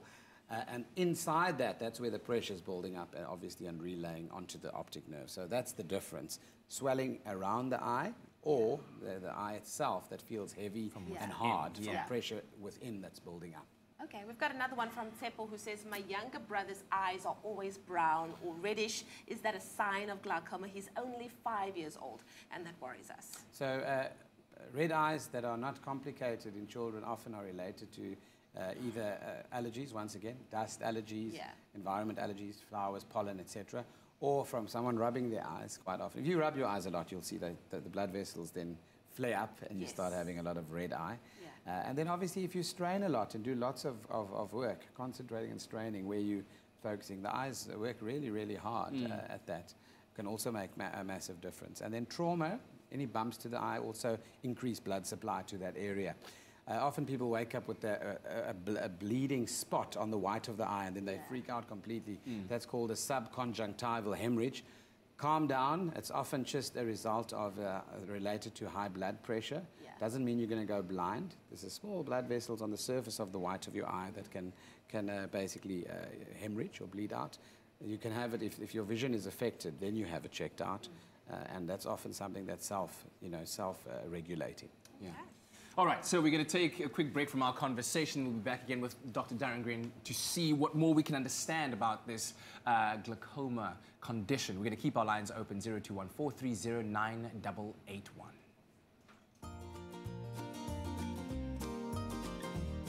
Clover Fresh Milk is the #1 milk brand in SA, made with love by Clover. Oh, well, we are having fun in the kitchen. We're about to have some fun as we're going to whip up a Clover cheesy chicken livers sandwich. And Sasha Lee Davids joins us in studio. And what's great about chicken livers, I think it's one of those ingredients, one of those items that people overlooked. I mean, it is packed with iron, protein, it's low in fat. It's also got a good vitamin A source. It's a good source for vitamin A, which is important for your eye health. And that's exactly what we're talking with in those regards. It is cheap. That's it is cheap. All so right, let's Sasha. utilize it before it becomes expensive. Are you a fan of chicken livers? I love them. Oh, that's good. That's good. So look at that little toast that we have there. Your chicken livers with a melted cheese. That is our goal. Okay, I'm going to try and make that this morning. So you can hand me some ingredients. So I've got some olive oil on this side. That's going to go into a nice little hot pan just like that. Probably the onion. Yes, onion, please. You can just throw it in there. There we go. So basically what we've done, you'll see the chicken livers, we kind of just fry them off in a little bit of oil, just like that. And you spice to caramelize them a little bit. No, not yet. No spices. No spice, just so you... Okay, cool. So we have some garlic on that side as well. Okay. That goes in. There we go. All right, salt and pepper, just a pinch. Okay. That's the salt from... Well, there we go. There's pink salt as well. Look at that, see? Oh, there we go. Just like that. All right, so now what we want to do is we want to get our tomatoes in there. So that's just your rough tomatoes. Are we doing all of them? Yeah, everything. Yes. Of course, this is like a little smorky. A little smorky. Oh, smorky. That actually on that side was a little bit of sugar. But it's fine. Okay. So what we'll do is, because you need a little bit of sugar to offset, of course, the acidity of your tomatoes. And now we have our different spices. We've got some curry, we've got some paprika, we've got some oreganos in there as well. All of that in there? Like all of them? All of it. Okay. Yes. We want to See, make this sure is the nice thing about cooking on Expresso. They pre-measure everything for you. Okay. Yeah, and then the that's kitchen amazing. fairy comes and cleans everything. See, this is my kind of cooking. We have a little bit of vinegar there as well that's going to go in. Once again, just adding a little bit of a flavor dimension. And then what we're going to do is, once this is nicely heated through, yep, that is going, we're going to pop our chicken livers back in here. Yes. All of it. And you know what's quite cool? If you're new can to go for chicken it. livers and you're being introduced to it and you don't want something that's, you want something a little bit more milder, you can soak your chicken livers in Clover fresh full cream milk. There we go. And that will mild, like, you know, soften up the flavor a bit. Absolutely. It will also make it a bit softer in terms of texture. That's it. Now, the keyword is Clover. If you want to get your hands on our cheesy Clover chicken liver toast this morning, it's Clover to 33728. You can SMS that for a list of ingredients and also a link to the recipe. What you want to do is you just want to heat this through because the chicken livers are done already. You want to overdo your chicken livers. So I'm going to let this guy rest for now. Zoe, so now we need to start assembling. That's the finished product that we are going for on that side. Okay. So we've got some Clover cremonnaise, and then we've mixed it with some mustard as well there. And that's going to form the base of your toast. So if you can want to spread that one on there as so long. I'll spread it on the bread. Yes. And the thing with these kind of sandwiches is you have to be generous. You have to be generous. Don't hold back. So get a good helping on there. Okay, let's be generous. Sorry, I'm going to pick it up. It's a bit easier this soak way. up the sauce. Yes. There we so go. just like that. Boom, boom, boom. Perfect. And now you start with the cheese. So we've got different kind of cheese. So you'll see Clover made it really, really easy with their cheese ranges. We've got the mature cheddar on that side. We've got your normal cheddar. It's also got a flavor strength indicator. So you can just take a look at the number. So if you've got a 2 on there, you'll know that it's like a mild flavor as well. And then, Zoe, you dish some of that chicken livers on there. Oh, it's not an open sandwich. I just need to put it on the one. It's okay. We're going to close it. I That's love fine. open sandwiches, but we're going to close it up. There we There go. we go. Oh, getting Just the make sure chicken that I can livers actually still on. toast it, eh? Yes, yes, yes. So there we go. Generous. You know, We're going to add I the said cheese generous. on top. Listen, I thought it was an open sandwich. All right, so now you pass me that sandwich. So we got our butter going here. Ah, you toast it in the pan. Yes. That's the best. Okay. See, it's a good There thing we I go. put the... I feel like I should have put the cremonnaise on the outside. It's okay. So we're just kind of slowly... So you don't want to make your pan too hot for this because you want to make sure that it absorbs the heat. And when you're done, you can just toast it. And if you see it needs a little bit more, just pop it into the oven, get it nice and warm, and then you're good to go. That's right. Well, our keyword this morning is Clover. SMS that to 33728. In case you missed any of these steps, we have a quick recap for you. Often overlooked or left behind, chicken livers are cost-effective, delicious, and a great source of protein. We're going to get a little cheesy with this Clover cheesy chicken livers recipe. To get this recipe started, add a touch of pride to a heated pan. Then add 500 grams fresh and cleaned chicken livers. Cook until golden and set aside. Add 1 finely chopped onion, 3 cloves chopped garlic, 1 teaspoon oregano, 1 teaspoon smoked paprika, and 1 teaspoon cayenne pepper to the pan. Cook until fragrant. Then add 400 grams chopped tomatoes, 1 teaspoon sugar, and 1 teaspoon apple cider vinegar. Cook for 15 minutes and return the cooked chicken livers to the mixture. Add salt and pepper for taste. Simmer for another 5 minutes. For the sandwiches, add 2 tablespoons of Clover cremonnaise and 1 tablespoon whole grain mustard to a bowl. Stir to combine. Spread the mixture over the ciabatta slices. Add a mixture of 125 grams Clover mature cheddar cheese and 125 grams Clover Tusses cheese. Close the sandwiches. Fry until golden brown on both sides. Serve with the chicken livers and enjoy. Oh, for the love of cheese. Made with love by Clover. Well, there you have it. We're making our Clover cheesy chicken livers on toast. Of course, if you'd love to have that keyword sent directly to your phone, just SMS the keyword Clover to 33728. Just Ewan, like that looks incredible. It does. Now you toast it, you get it nice and crispy on both ends, and you are good to go with the best breakfast option ever, which is easy on the wallet as well.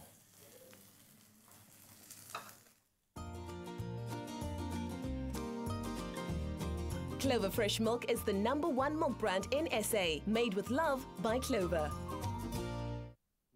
We're back again on the hot seat. Dr. Darian Green, ready to take your questions regarding glaucoma. That's our main focus on this Tuesday morning. 0214309881.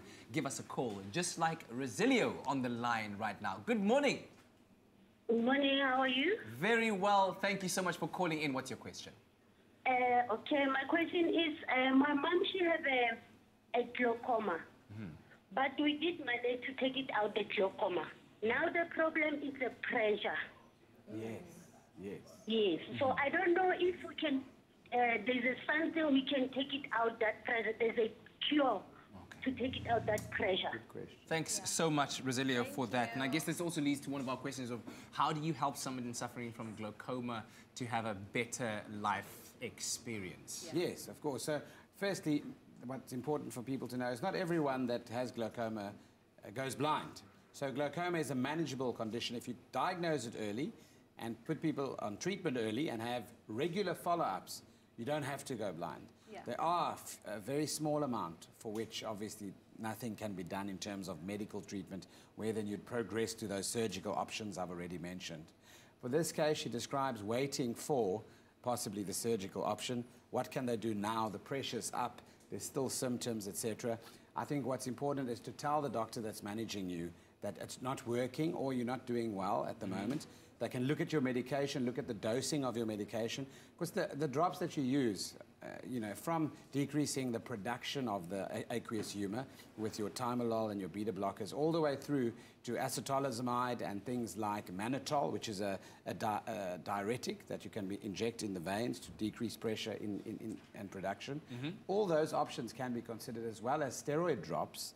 And there's a certain sequence, and there can't be coexisting conditions when they use the steroid drops, for example, etc. So all that needs to be well coordinated by the treating ophthalmologist in this case. And that's where I'd suggest they firstly have to give feedback saying the pressure's not going down with the current treatment, the vision might still be the same.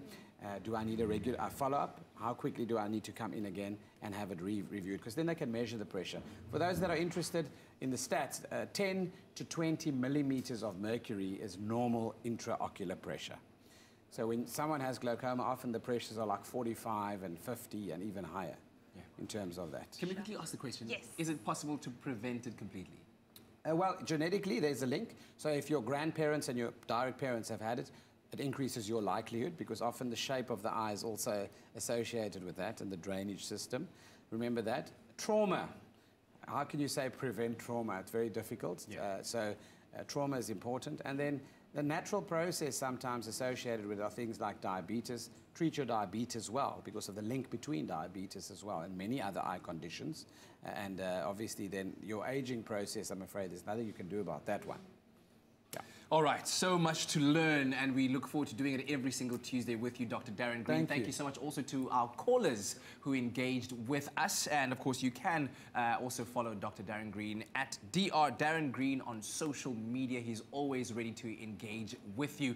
We're going to take a quick break, and when we come back, Sasha Lee Davids is going to perform for you on your Feel Good Breakfast show, and we're also going to play a little bit of a game with Alistair Isabel and Sasha Lee Davids. We'll be right back after the break.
It's my Feel Good Breakfast show. Welcome back. It's a Tuesday morning. We're live, large and in charge on your Feel Good Breakfast Show. And it's so good to have you with us. And also, even better, to have Sasha Lee Davids and Alistair Isabel here with us. Of course, they're going to be talking to us about Music A La Carte that is back again in 2019. But first, we're going to play a little game with them that we like to call Music Match. After you've played the game, let us know what you think about it on our social media pages out there. So how it works is like this. Each of these two wonderfully musically gifted individuals are going to be given 10 seconds to come up with a song that contains the lyric that I will give them, okay? And I'll count them down somewhere in my head. A point each for getting the song right, okay? And then you'll see how many you get right at the end. We got 10 words. I give you the word and we'll alternate. Sasha, you'll go first, then Alistair. Then the next round, Alistair, you go first, and then vice versa. We keep going. Okay, are we ready? Yes. Let's play Music Match. Here's the first word. Never. Never enough. Alistair. I never can say goodbye. Okay, cool. Girl. Girl. Girl, you are to me. Ooh, that's nice. Sasha. Socies. 3, 2, 1. So Alice is on 2. You're next. Sing, Sasha. What? Sing. Sing, if you love someone. 3, 2, 1, no. Sing a song of sixpence, a pocket full of rye. That's 3, 1. Night. Night. All night long. Nice. All night. Oh, what a night. Oh, lovely. That's 4, 2. Goodbye. Goodbye, Philadelphia. Oh. So long, goodbye. Wow, okay. 5, 3. Bad. You know I'm bad. Oh, I saw that one coming. Yeah, I saw that one coming in my head too, so. 3, 2, 1. That's bad. Okay. Next one. Hate. I hate that I love you so. Nice. I'm out. I don't sing things with that word. That is, I think that makes it like 6-3, I think, at the moment for Alistair. Next one is you. You to me are everything, the sweetest song. And I will always love you. Oh, lovely. That's lovely. That is 7-4. Okay, sad. Sure. This is so sad for you right now. So sad. Oh, sad. I didn't mean to give a clue. No, you that just wasn't did. A clue, it's so a word. Sad. 7-5. Last one. We. We are the world. Lovely. No ways! Okay, all right, that's the end of the game. That's the end of the game. Cancel. Okay, I think it's very, very clear. Alistair Isabel is the winner of the Music Match. That is amazing. That's amazing. Very creative minds there, hey? Shame. But, Sasha, I'm quite shocked that you didn't get some of those there, hey? Depressing. I know. We need to go through your music book. But of course, the show. When is the show, by the way? Music A La Carte. Music A La Carte on the 23rd of March at Carnival City, Johannesburg. The 24th of March out in Port Elizabeth Boardwalk International Convention Centre. And the 30th of March, Cape Town Grand West. And of course, Cape Town and Johannesburg has got All for One, Sasha Lee Davids, Emo Adams, Lady Zamar, and myself with Camila Lombard as MD. And Port Elizabeth has got All for One, Sasha Lee Davids, and myself. And it's going to be a joy. That's unbelievable. Book your tickets now already. I'm sure they're available on CompuTickets. Yes, at CompuTickets. Yes. Otherwise, just Google Music A La Carte. Can't wait to have you performing for us again. You've been wonderful, and I hope that you enjoyed it. By the way, link up with us on our social media platforms. Let us know what you thought about that game, Music Match. Love that game. Next time we play, please can we put Tabiso in there because he said that he's going to win it every time. Okay. Because I know so many songs. Flower, go. There's a flower in the garden. You remind me so much of it. There's something about the flowers. I mean, listen, that was a real that song. musical note, you know that Expresso Morning Show loves to share all the good things with our viewers, and boy, do we have a treat for you. He is legendary American rock drummer Frank Ferrer. He's best known for drumming with Guns N' Roses since the year 2006. He is in South Africa. Yes, that's right. He's here to perform in a Guns N' Roses and Friends tribute.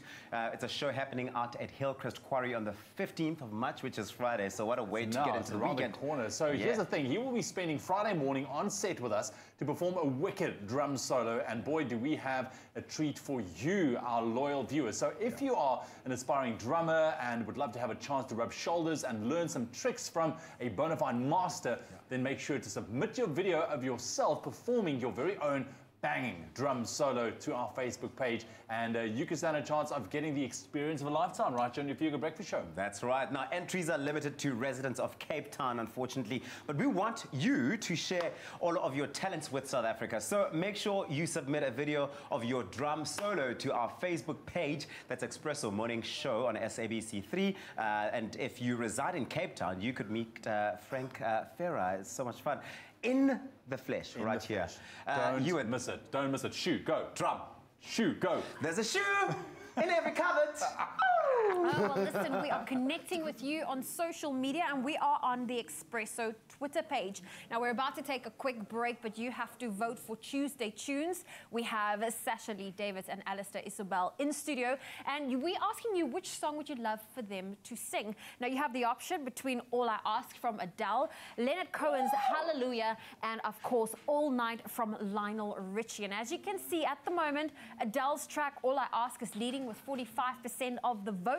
And coming in at second place for now is Lionel Richie's All Night. That's received a 35% vote. So, of course, head on over to Twitter, cast your vote. That's at Expresso Show. We would love to hear from you as we do Tuesday Tunes after the break.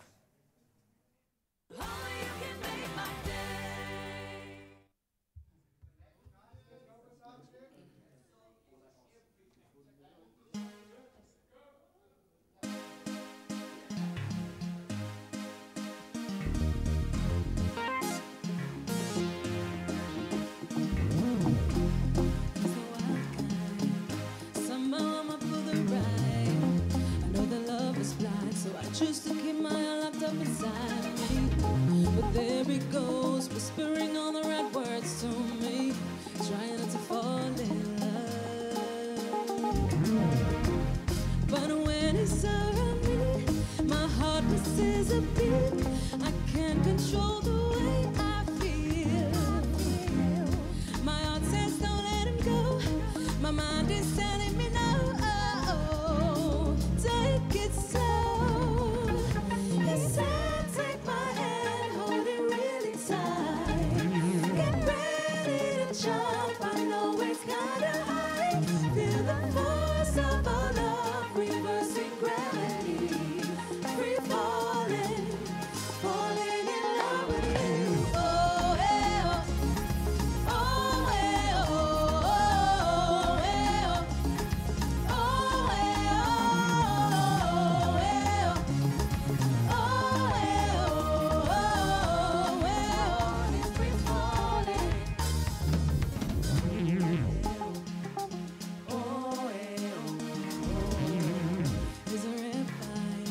I can tell by the look in his eyes.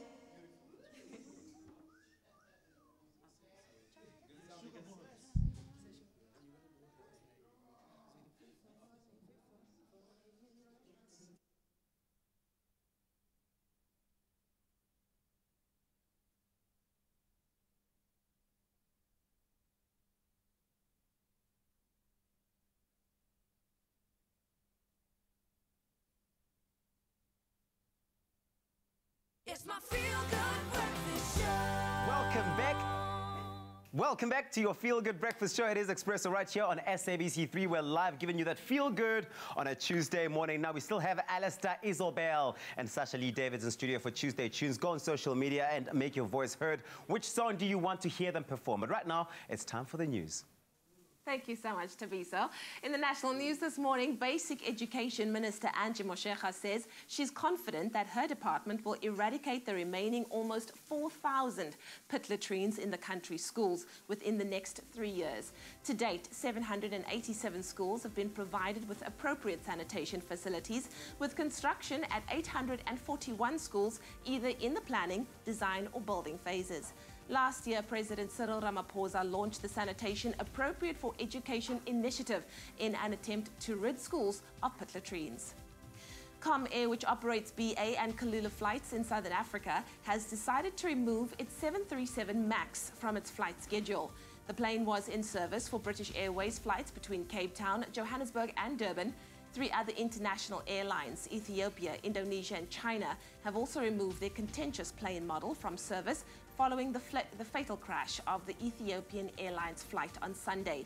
Boeing's newest plane, the 737-8 MAX jet, is under scrutiny for safety concerns after another incident less than 6 months ago with the same model. Now moving further abroad, Namibia has been awarded the Best Destination Safari and Wildlife of the Pacific Area's Travel Writers Association Award at the Berlin International Tourism Trade Fair. At this, the world's largest tourism trade fair, Namibia's Environment and Tourism Minister Pohamba Shifeta bagged the award Tourism Minister of the Year, Emerging Destination. The minister said the awards to Namibia could not have come at a better time than present, when they are battling to control poaching of their rhinos and elephants. Humans will always make the final decision on whether killer armed robots can shoot, the US Department of Defense has said. The statement comes as plans emerge for gun platforms that can choose their own targets on the battlefield. The plans seek to upgrade existing aiming systems using developments in machine intelligence. The US said humans would retain the power to veto killer armed robots and their actions. It said it remained committed to the rules which require a human finger on every trigger. And then finally, Piet Huber, a resident of Centurion in Gauteng, is an extremely proud man. He has just walked off with 10,000 Rand and award for the biggest pumpkin in South Africa at the 57th annual Walkerville Agricultural Show. The pumpkin weighs a whopping 613 kilograms. He started growing it in October last year in his greenhouse. It was 6 months of hard graft for Piet, spending hours making sure that it had the correct fertilizers, sunlight and temperature. In December, he even spent up to 5 hours a day with the pumpkin. And he adds, sighing, "It's really a stack of work that goes into growing a pumpkin of this size." Piet said the gigantic pumpkin would be donated to the underprivileged. It sure is going to make for one massive pumpkin pie. Well, that was your 8 o'clock news update. Here's a final look at what's happening in the world of sport with Kat.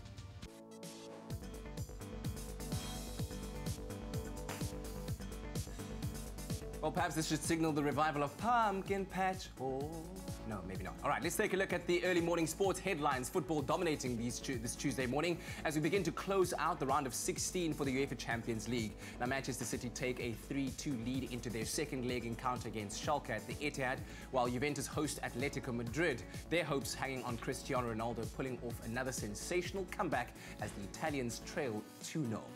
Now, ending months of speculation, Zinedine Zidane has been reappointed as Real Madrid head coach. The French boss, who has won 3 successive Champions League titles with Los Blancos, has returned to the Santiago Bernabeu dugout on a deal tying him to the club until 2022, the promise of a £300 million overhaul with targets like Neymar and Kylian Mbappe reportedly part of what lured him back to the post.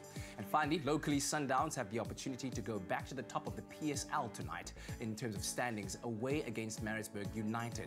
Now, on the national radar, Sundowns defender Rivaldo Coetzee and Sparta Rotterdam striker Lars Veldbeek have been included in Stuart Baxter's 24-man squad to play against Libya in the crucial Africa Cup of Nations qualifier in Tunisia, this on the 24th of March. And that's a roundup of the major sporting headlines.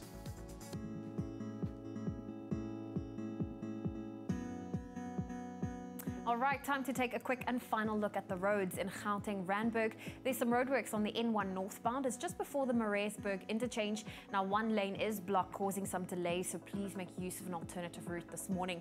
And staying in Gauteng and Germiston on the N3 inbound, there's also been a multi-vehicle accident just after Van Buren Road, obstructing 2 lanes. Approach with caution, but also expect some heavy delays.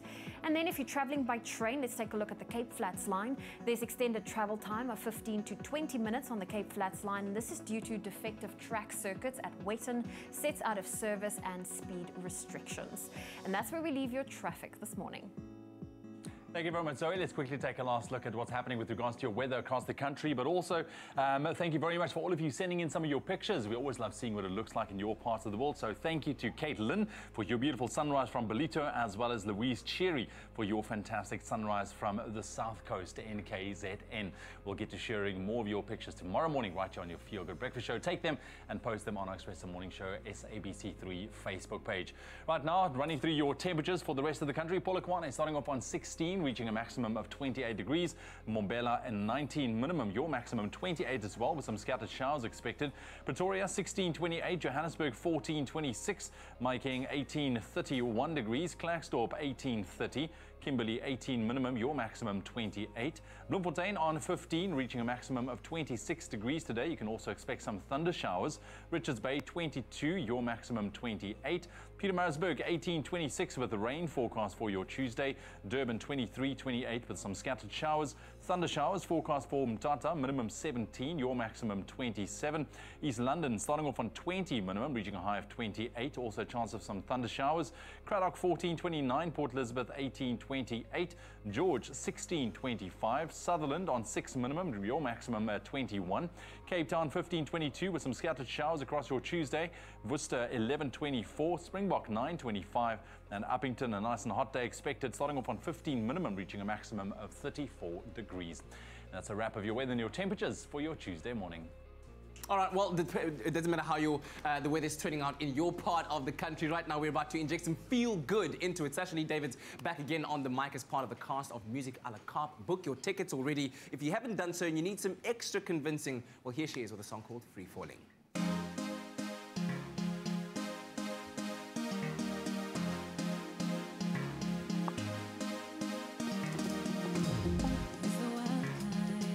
Somehow I'm up for the ride. I know that love is blind, so I choose to keep my eye locked up inside me. But there he goes, whispering all the right words to me, trying not to fall in love. But when it's around me, my heart misses a beat. I can't control the way I feel. My heart says don't let him go. My mind is telling me no.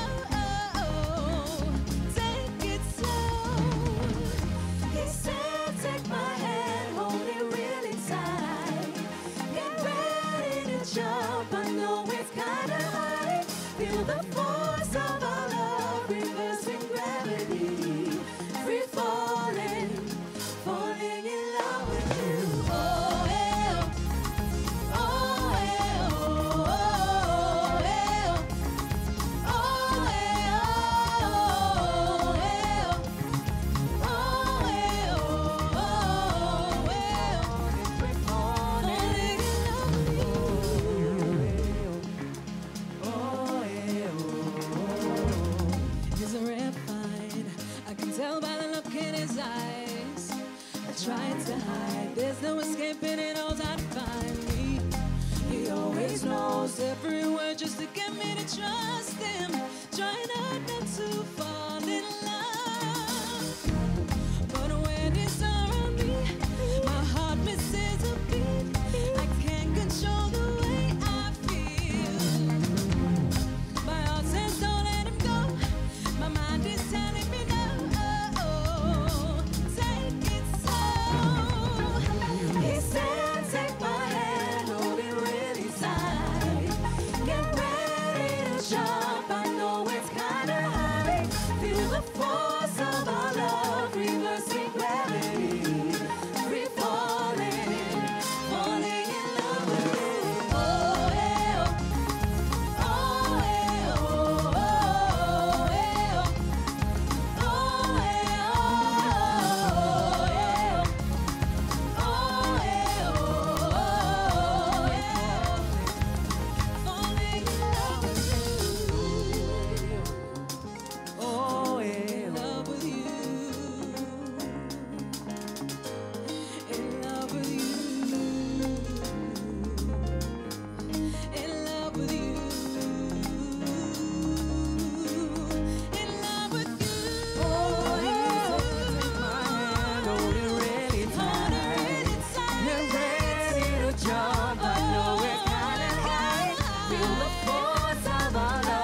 from Sasha Lee Davids on your Feel Good Breakfast show. Of course, Music A La Carte. You can catch that in Cape Town, Johannesburg, and Port Elizabeth. Well, I'm in the beauty room with the one and only Nick Strelitz, which means we are about to chat something fashion, something beauty, and you've got a bit of a roundup for us. I got a roundup, girl, Okay. like you wouldn't believe.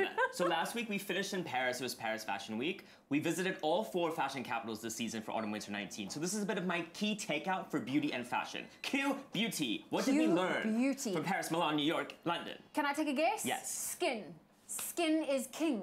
Miss Brown, why you Queen. gotta do that to me? I was Is it? building. Yes, you're Okay. correct. Cue the beauty takeout. The one key beauty takeout was fresh and clean is in, which I know you're gonna love because I know you love a dewy glow. Yes. But even if you look at some of the models here that we saw on the runways for Paris, Milan, New York, and London, it really is a return to natural skin, almost skin like you wouldn't think there's actually any makeup applied. And I think that's beautiful, but also it gives you an opportunity to focus on your skin, to make sure you nourish it properly and not just rely on makeup. Absolutely.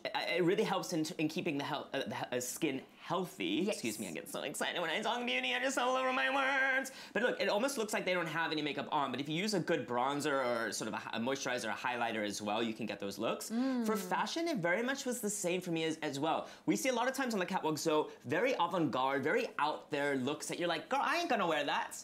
I ain't never gonna wear that. You sometimes wonder, how is that going to translate to the stores? Exactly, so look at these gorgeous images. It really is a return to ready to wear. Things you can actually see off the runways and wear them. But my favorite thing was the power suit for women. We've spoken a lot about this on the runways. Again, it's really about interpreting quintessentially masculine silhouettes into feminine ones. Yeah. And look how well they're doing it. I have to say, I've been having some fun seeing some of those power suits in stores. Yeah. I just haven't had the guts to buy one. You could absolutely do it. I mean, you just do a bit of boxy, sort of oversized, but there are ways to keep it more feminine with sort of a structured, maybe Or a tank soft underneath. blouse. Yeah. Soft blouse. Use the colors, use feminine colors. It's easy to get. Oh, there we go. Well, Nick Strill, it's always great having you in the beauty room and, of Thank course, you. hearing your fashion and beauty takes. But, of course, we are taking a quick break. Don't go anywhere. We'll see you in just a bit. This Friday, the 15th of March, we are halfway through the 3rd month of the year, but certainly no half measures when it comes to bringing you all that is so good. We're joined by drummer of the legendary band Guns N' Roses, Frank Furrer, in the studio, as well as Her Majesty, the Queen, DJ Zintle, who'll be getting us all ready for the weekend. And we also get deeper, deeper, deeper with Holly Ray, who brings us an exclusive of her latest single. All of that this Friday, the 15th of March on Expresso, your feel-good breakfast show on SABC3, where the stage is yours.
It's my feel-good breakfast show. Welcome back to your Feel Good Breakfast Show. It is Tuesday Feel Good over here, right here on SABC3. Now, the Cape Town International Animation Festival was back in the mother city for another round this year, and what a success it was. That's right, and our very own Katlego sits down with festival director Diane Makings to gain a deeper perspective of the growth and potential of the international animation industry. So the world of animation is one that allows us to explore what can happen when we use our imagination to break through the barrier of worldly limitations. And this is exactly what was celebrated this past weekend at the Cape Town International Animation Festival. And we're currently joined by the festival's director, Diane Makings. And of course, here to share more about the hub of the industry and the expertise that you can expect to find at this event. Always very exciting to speak to you. And once again, a yearly reunion for us, if you will. So give us a bit more detail about this year's event and also how it is that the Cape Town International Animation Festival has grown, not just in interest, but also in scope and the kind of people that you're bringing in now. Sure. So, I mean, certainly our guests, their profiles are getting bigger every year, and we're bringing out bigger stars every year. And that's not an indication necessarily that the festival's growing, it's an indication that the industry's growing. Yeah. Because the industry is doing so well, and because business is doing so well here in animation, we're attracting this kind of talent to come and share their knowledge with us because we're at that point that we're ready to meet them. Yeah. So the festival is just a platform. It's just an event. It's the industry that's doing so amazing at the moment. And the one thing that you told me off air is that this festival is run off of the power and the steam of volunteers. Does that speak to the hunger of the industry and young people just wanting to just clamor in there, just get in there? Yeah, absolutely. It speaks to the passion, it speaks to the dedication, it speaks to the work ethic. Like, people have to, they do their day jobs, we all make our films and our TV commercials during the day, and then at night we put together the festival. Yeah. So what can people expect in terms of the expertise or aspects, different aspects of the industry that one will get to involve themselves in at the Cape Town International Animation Festival? Well, what we really try to do is we try to show people that they need to focus on what they can do and not worry about what they can't do. Okay. So computer skills are always a big anxiety, a point of anxiety for people. But don't worry about the computer skills. Someone will teach that to you later. Carry on drawing, carry on writing, carry on making stories, put pen to paper. When the computer comes, you'll learn that eventually. But keep practicing and keep at it. Yeah. As you said earlier on, it's not necessarily about the kind of people that you're bringing to the festival, because it does show that the industry is growing if you take what the festival has been able to do over the past couple of years. But there is some value to bringing that superstar power to the festival. Tell me about the importance of that and how you make it happen. You know, it's just to break down this idea of pedestals. Yeah. Like, Peter and Aaron are great guys, and they're giving us such great advice, and they're people just like us working in our industry. And just to be able to see the road path and the roadmap going, oh, here's someone who did it. How did they do it? Let me find out a little bit more and then try the same route. Yeah. I love how you just like drop Peter and Aaron over there. We'll be talking to them later on. We're talking about Academy Award winners, by the way. They'll be joining us on the seat very shortly. But looking forward into 2020, how are you planning on beating what you've already done? Well, the idea is just to make it more accessible to more people. So certainly we want to be in a bigger venue. We want to make sure that we can get more people into our workshops. You know, if you've got a smartphone, you can come to a workshop and learn about stop motion animation and play with clay and make your own films. And hopefully what we're doing then is we're encouraging people to experiment at home. Yeah. Come to the 3 days and play with us, but then go home and experiment and see if maybe this might be something for you. Yeah. I want to ask you one last question, because I really love the idea of young creatives, especially, let's say, in the animation or art scene, showcasing our stories. What would your word of advice be to youngsters out there that have the creative knack, that have maybe that story nagging in the back of their minds, but they're just not quite sure? Is it worth telling? How do I go about it? What would you say to them? So the thing that we reiterate, we run a sister festival in Khayelitsha. Yeah. And the thing that we say to all of those students is that it's your story that the world is interested in. Yeah. Because it's personal stories, it's universal truths that come through from your particular experience. There's no one that's had your experience. No one in the world is like you. Yeah. And that might not feel very special in the moment, but it is special. And so put it to pen to paper and start expressing yourself. I really hope that inspires the hundreds and thousands that are watching right now. Thanks for joining us, Diane. Much appreciated. Thanks for having me. Now, if you are in the animation industry or you'd like to get more information on the opportunities to gain experience and expertise, then make sure that you head on to the festival page, which is ctiaf.com, or you can visit Animation South Africa's website, which you can find at www.animationsa.org. Fantastic in the world of animation. Thank you so much, Katleho, for bringing all of that to us. Now, it's Tuesday here on your Feel Good Breakfast Show, Expresso. And you know what Tuesday means? It means that you have the right to choose what our act gets to perform on the show. And I'm looking at Twitter here with Sasha Lee Davids and Alistair Isobel in studio. Which song would you like to hear is what we asked you on Twitter. Here's All I Ask by Adele leading at 48%. Hallelujah by Leonard Cohen at 21%. All Night, a classic by Lionel Richie at 30%. That's your votes coming through. We've got a special surprise coming through on the show. Why don't you head over to Facebook right now and vote for the song that you want to hear on Tuesday Tunes right here on Expresso. Well, thanks for choosing on this Tuesday, and you're about to get rewarded. Sasha Lee Davids here performing one of my ultimate favorite Adele songs of all time. Wow. All I Ask.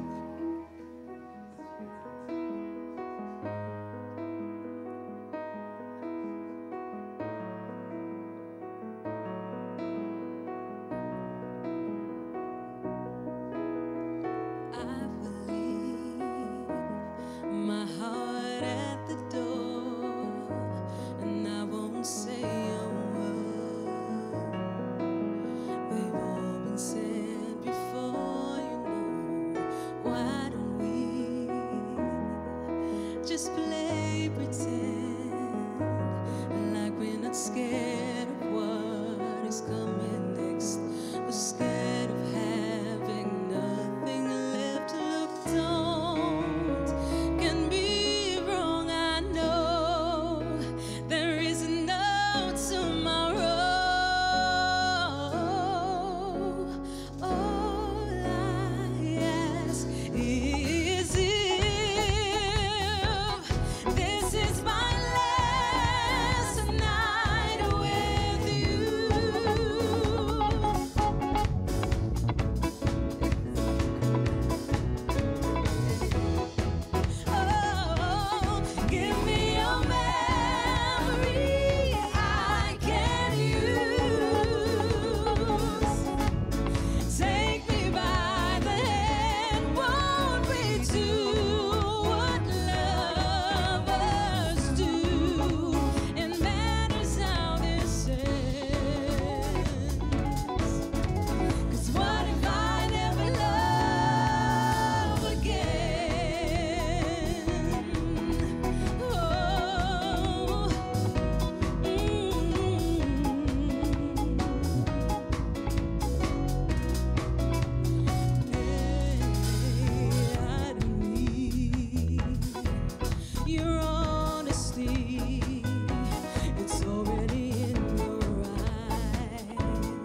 Science reaches for the truth. Science works for the big and the small, the old and the young. Science never gives up. And science is at the heart of biology-based nutrition for differences you can see, feel, and trust. The secret to lifelong health, it all starts with science.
It's my feel-good breakfast show. Welcome back to your Feel Good Breakfast Show. It's a Tuesday morning. We're live, large and in charge, and it's so good to have you with us.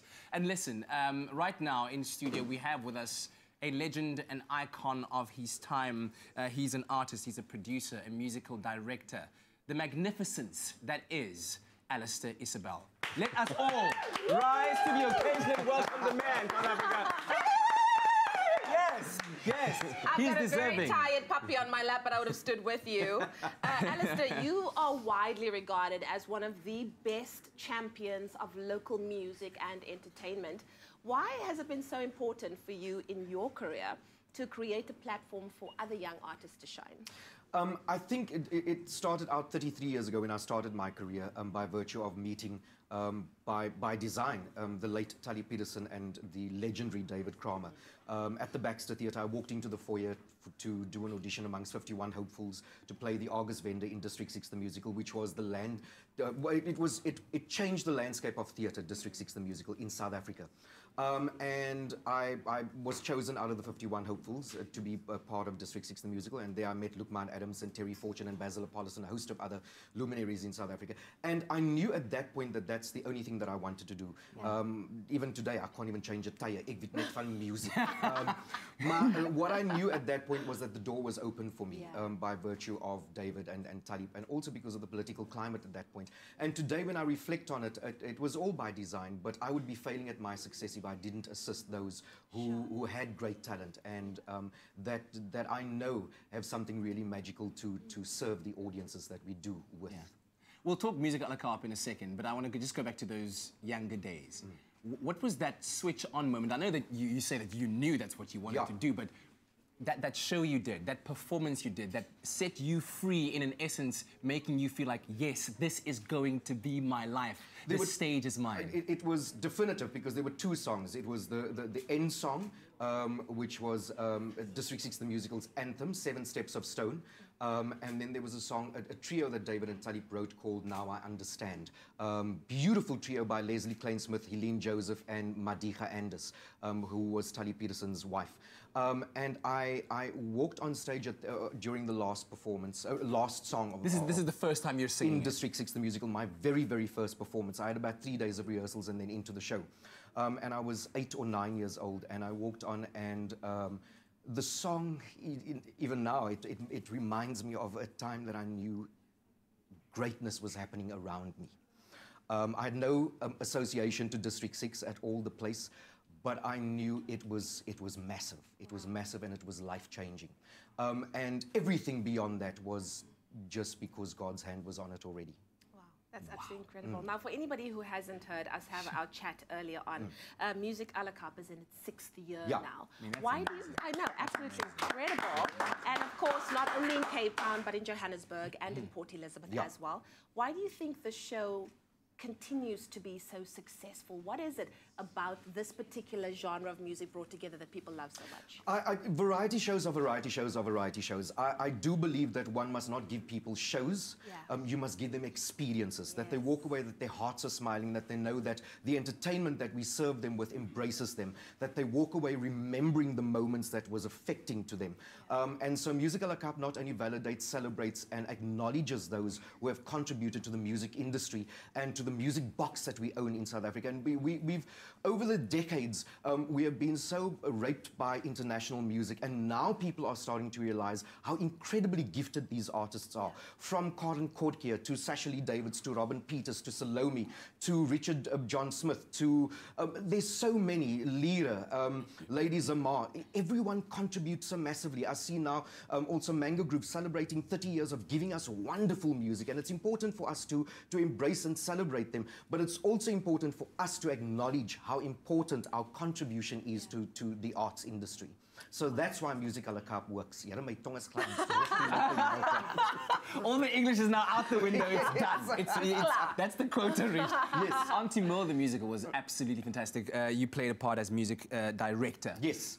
What was that experience like for you, working with Mark? Lottering, like Emo Adamson, Lukman Adamson, David Kramer, they are in a league of their own. Mark is probably the most incredible comedian that we'll ever experience in our time. He is funny, he is hugely interested in people's idiosyncrasies and all sorts of things. And he comes up with things that you would never think of.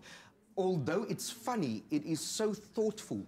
And Auntie Mole, the musical, we all know an Auntie Mole in our lives. And Auntie Mole too. Yes, absolutely. And it was opening not only socioeconomic challenges that people go through, but also social interactions with people that you don't often find in a musical. It is one of the first musicals where you have all the race groups celebrated.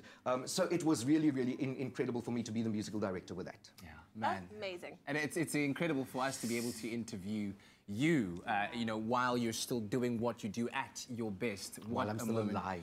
Well, no, I didn't want to go there. You're going to be alive for many, many more years to come and give us many more musicals. I love what you said. It's about celebrating these artists while they are here. Yes. Absolutely. All right, so book your tickets, Music A La Carte. Check out CompuTicket. Just put it in your Google search and it'll come up. It's in its 6th year. Amazing musicians. You saw some of the lineup that's going to be there. And one more time, Africa Boramzansi Africa. Alistair Isabel. Give it up. Yay.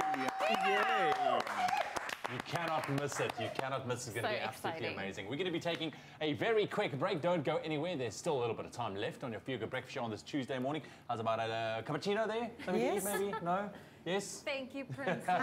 Listen, when we come back, of course, we are going to be sitting down with Peter Ramsey from the Cape Town International Animation Festival, hugely successful festival that the Mother City can be very, very proud of. Stick around. Oh, exciting things. And it's also Travel Tuesday, so don't go anywhere. We'll explore the option of voluntourism.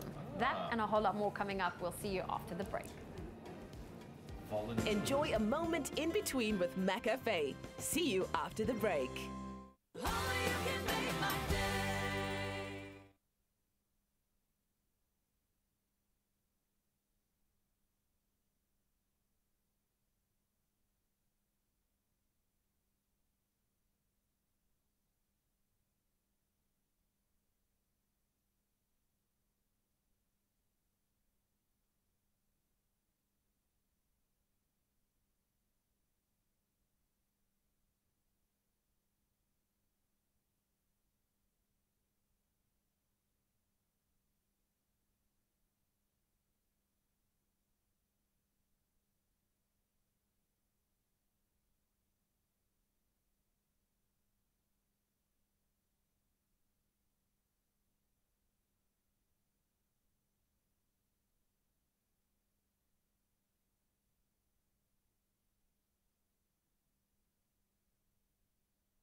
It's my feel-good breakfast show. Book flights from 499 Rand, only on travelstar.co.za. Well, welcome back to your Feel Good Breakfast show. We have a full house of Frenchies in the studio. Bobby, of course, being the lazy one on the couch, taking a little bit of a snooze. A nap. That's right. What a life. But it is Travel Tuesday, and have you ever heard of the term voluntourism? Now, it's a form of travel where the goal is not merely to experience the culture and beauty of another country, but to give back by doing volunteer work along the way.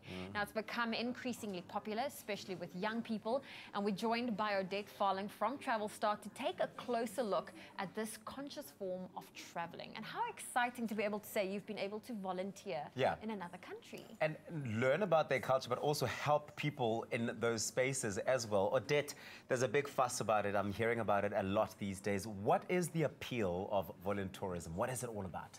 So it's really for those soul seekers and travelers that is looking to immerse themselves into a local culture by using their skills or their money or their time, or most of the time all three of those, in order to really make a difference whilst they're traveling. Okay. And when it comes to voluntourism, apart from it being, a way of giving back, is it also an affordable way of traveling? So not really. It really depends on the program you're doing, where you're going, which organization you're doing it through. But just to give you an example, a 2-week teaching program, for example, in Nepal, would set you back about 55,000 Rand. Sure. For 2 weeks. For 2 weeks. And a 4-week or 8-week program can be up to 100,000 Rand. Wow, so... Or a conservation program in a place like Fiji can be also around 25,000 to 80,000 Rand. So generally the fees of these programs include all of the education you need, all of the tools you need. It includes your airport transfer, your accommodation, all of your meals, but it does not include your flights or your visas. So it's not necessarily a cheap way to travel, but it is a way to travel whilst giving back as well. There's a price tag to it, but it sounds like it's totally worth it. Now, you must know, because there's so many hot spots for voluntourism all across the world.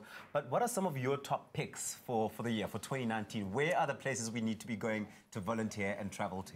Yes, so this year we've seen a huge increase in joining the organic movement on the Portuguese wild herb fields, as well as the green hills of New Zealand.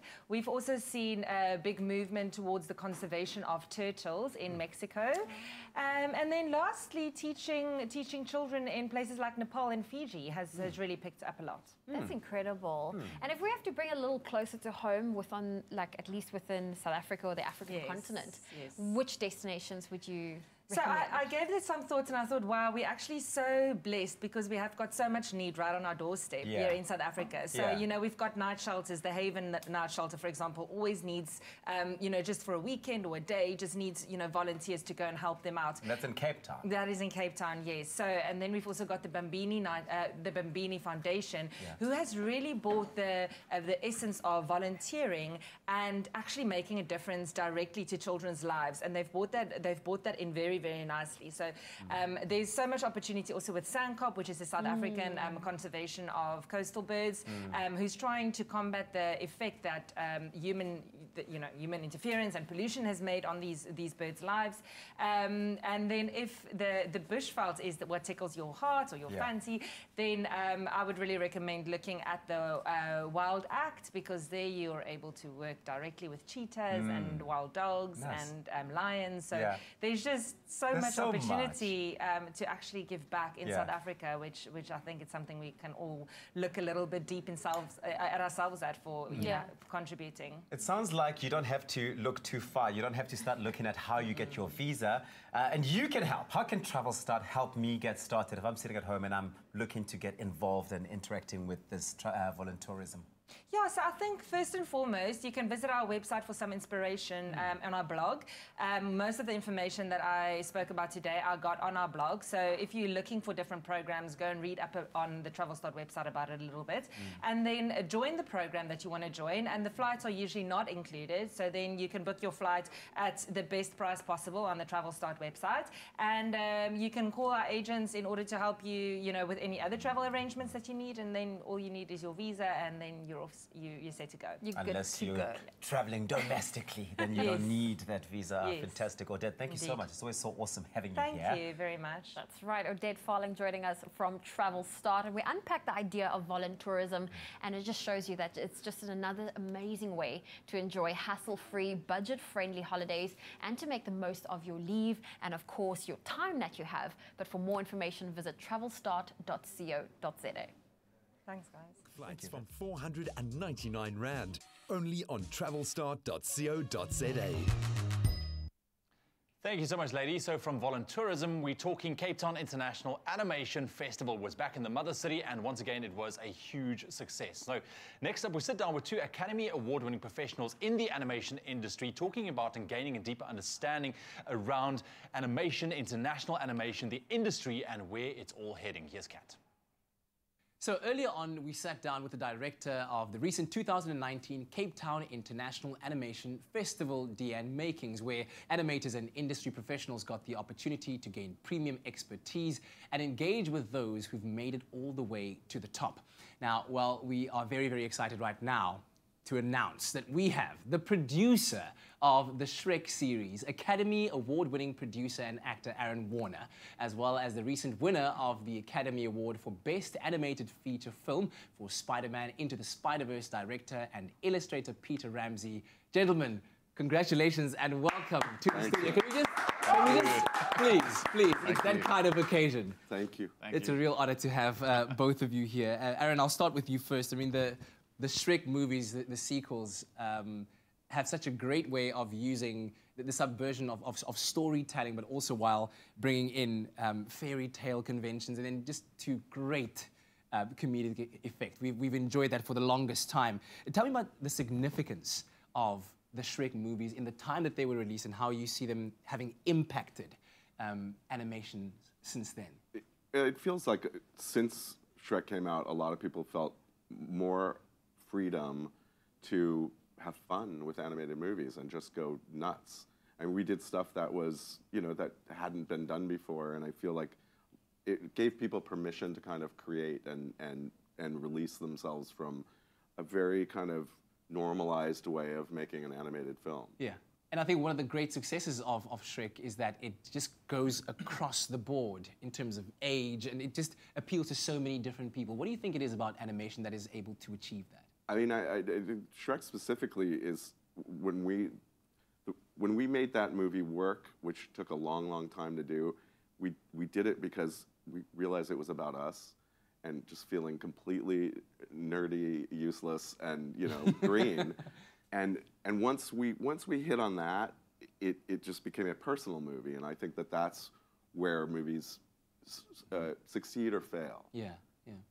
And Peter, if I may go to you, and just if I can even ask this question about how you're feeling right now, given your recent Academy Award win. How do you feel about that? That's crazy. Yeah, it's like, honestly, it feels a little bit like a dream that you have a week ago, and every once in a while I remember and go, oh yeah, that's right, that happened. Is it somewhere there in the house where you can just like take a peek at it and you're like... Oh yeah, we'll be eating breakfast or eating dinner and just happen to see it and go, oh wow, what's that? That's an Oscar. That's fantastic. And then, of course, taking on a film like this, Spider-Man Into the Spider-Verse, you're working with a film franchise or a comic franchise that has had a long-standing history, fans for the longest time, but yet you still also want to put your own mark on this. You want to give it its own identity and make it its own entity. How did you go about that?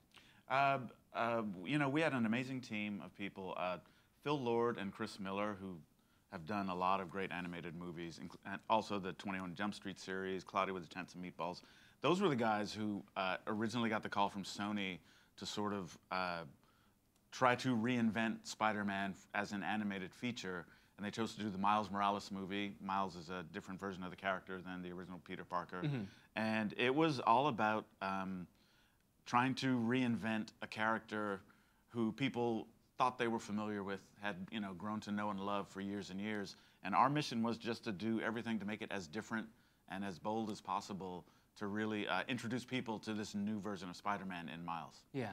Tell me about the decision to go about giving each character their own style of animation. Was that a kind of a spontaneous in the moment, let's do it differently like this, or a well thought out process of this is what we're trying to achieve with it? It grew out of the needs of the story. I mean, one thing we had a very complex story that dealt with, anybody who's seen the movie knows it deals with multiple universes and different versions of Spider-Man from all these different dimensions. So one easy way to show that for us was to make the characters look and feel as different as possible. And since we're working in the medium of animation, it allowed us a lot of freedom to use completely different styles for each character. So it was a way to both have fun, to use the medium to its fullest extent, but also to help tell the story of these different dimensions that we had. And sure. I think thankfully for us right now as South Africans, through social media we're getting exposed to a bunch of young creatives, some of whom are artists and fine artists and animators as well. If you could give them a word of encouragement or maybe some advice on how to make it, how to get in there, what would your advice or your best piece of advice be? Like Aaron. Look, I mean, both of us came from without families in the film industry, without any connections. We just loved what we wanted. We knew what we wanted to do, and we just kept pushing, and we took every crappy job you could take. Yeah. And we're the best at it that we could be, and that's it. That is it. Yeah, for me, I always tell people, just don't stop.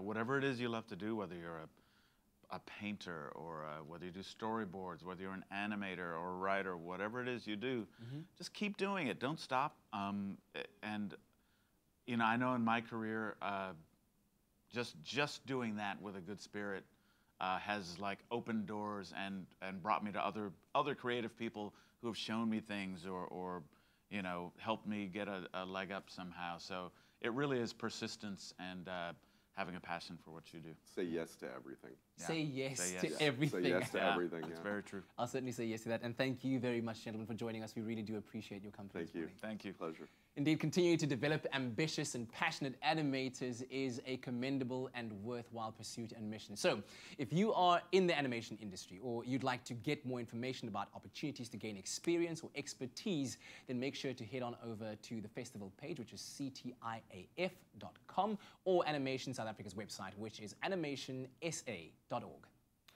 Well, the Feel Good on a Tuesday right here on your Feel Good Breakfast Show Expresso doesn't stop. Alistair and the band, they're here. I've only got one thing to say to you. You need to start shifting your couches, your coffee table. You're going to need the space because we're jamming after the break, a special performance. But also still coming up, we're setting you up for a Feel Good Tuesday with our daily positive message brought to you by Nairobian right here on Expresso after the break.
It's my feel-good breakfast show.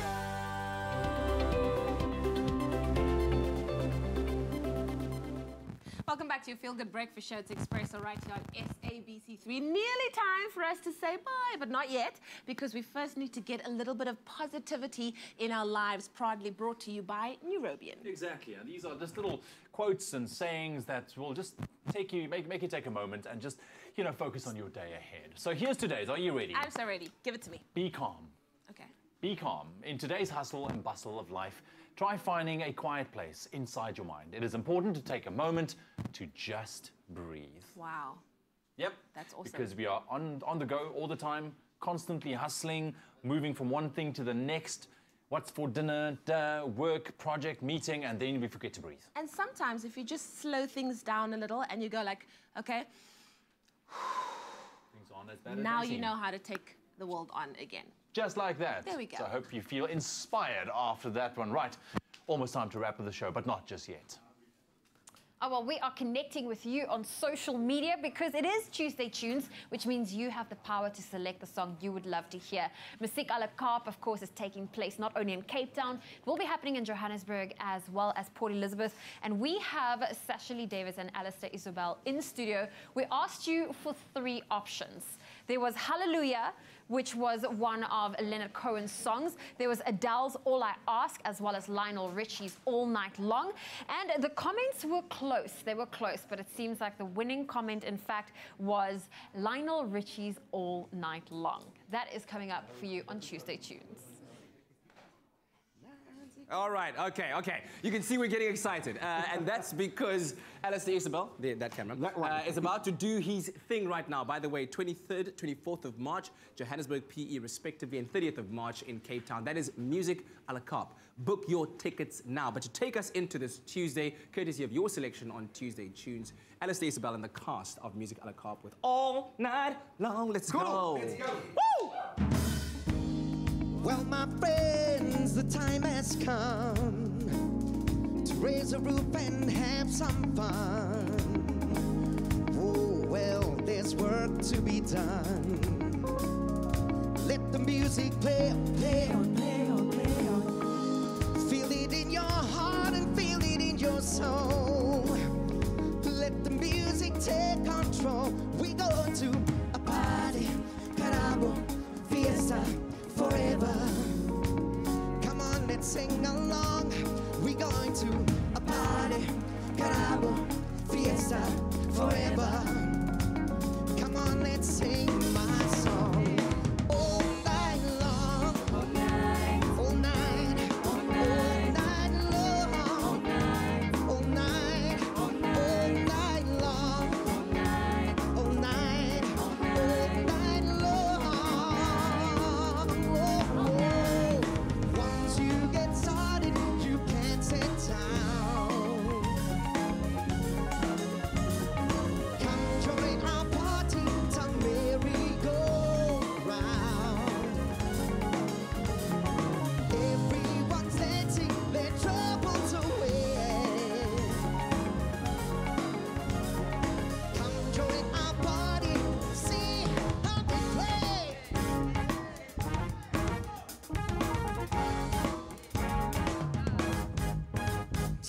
Tambolite sente moya, yeah, jambo jambo, with a party going on. Oh, jambola, tambolite sente moya, yeah, jambo jambo. Oh, yeah, we're gonna have a party. All night long, all night, all night, all night, all night long, all night, all night long, all night, all night, all night long, all night, all night. Everywhere you beat, we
All around, beautiful stuff. Hope you enjoyed that performance. Let us know what you thought.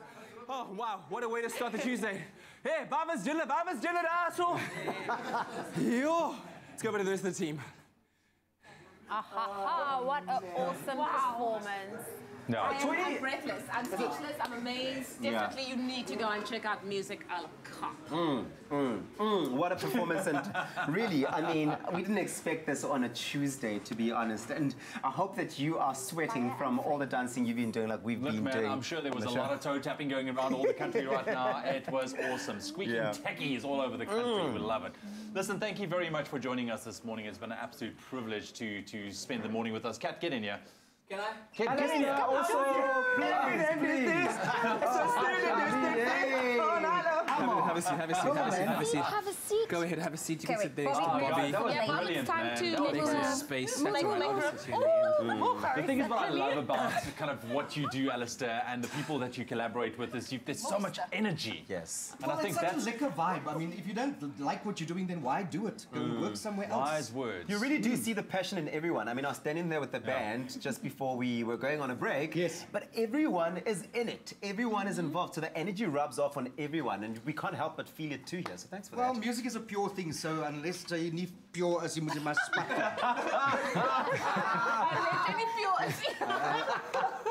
Subtitles. I know everyone's going to be amazing, but Sasha, you can also weigh in on this as well. Who are you looking forward to seeing on the stage of Music A La Carte? I mean, the lineup is star-studded, to be honest. All for one. Oh, yes. Yeah? What about you, Alison? For me, everybody. They've all contributed so massively, but particularly I'm so excited about Nisa Abrams. The 70-year-old Nisa Abrams that was the Shirley... Yes, she's 70 and sy sing 'n hond uit 'n bos uit. You'd swear that it's Shirley Bassey sitting next to you when she performs. She's 70 years old and she's such a force to be reckoned with. She was in a show of mine called Remembering the Lux. And it's just amazing that she's still such an iconic singer. I saw that show. It was incredible. Really, really wonderful. So, 23rd of March, 24th of March, that's Johannesburg, Port Elizabeth, respectively. And then on the 30th of March in Cape Town, Grand West, it's called Music A La Carte. Thanks so much, guys. You were wonderful. See you tomorrow. We love you. Make someone smile out there. So tired this morning. Expresso Morning Show, made with love by Clover. Another feel-good production. This Friday, the 15th of March, we are halfway through the third month of the year, but certainly no half measures when it comes to bringing you all that is so good. We're joined by drummer of the legendary band Guns N' Roses, Frank Furrer, in the studio, as well as Her Majesty, the Queen, DJ Zintle, who'll be getting us all ready for the weekend. And we also get deeper with Holly Ray, who brings us an exclusive of her latest single. All of that this Friday, the 15th of March on Expresso, your feel-good breakfast show on SABC3, where the stage is yours.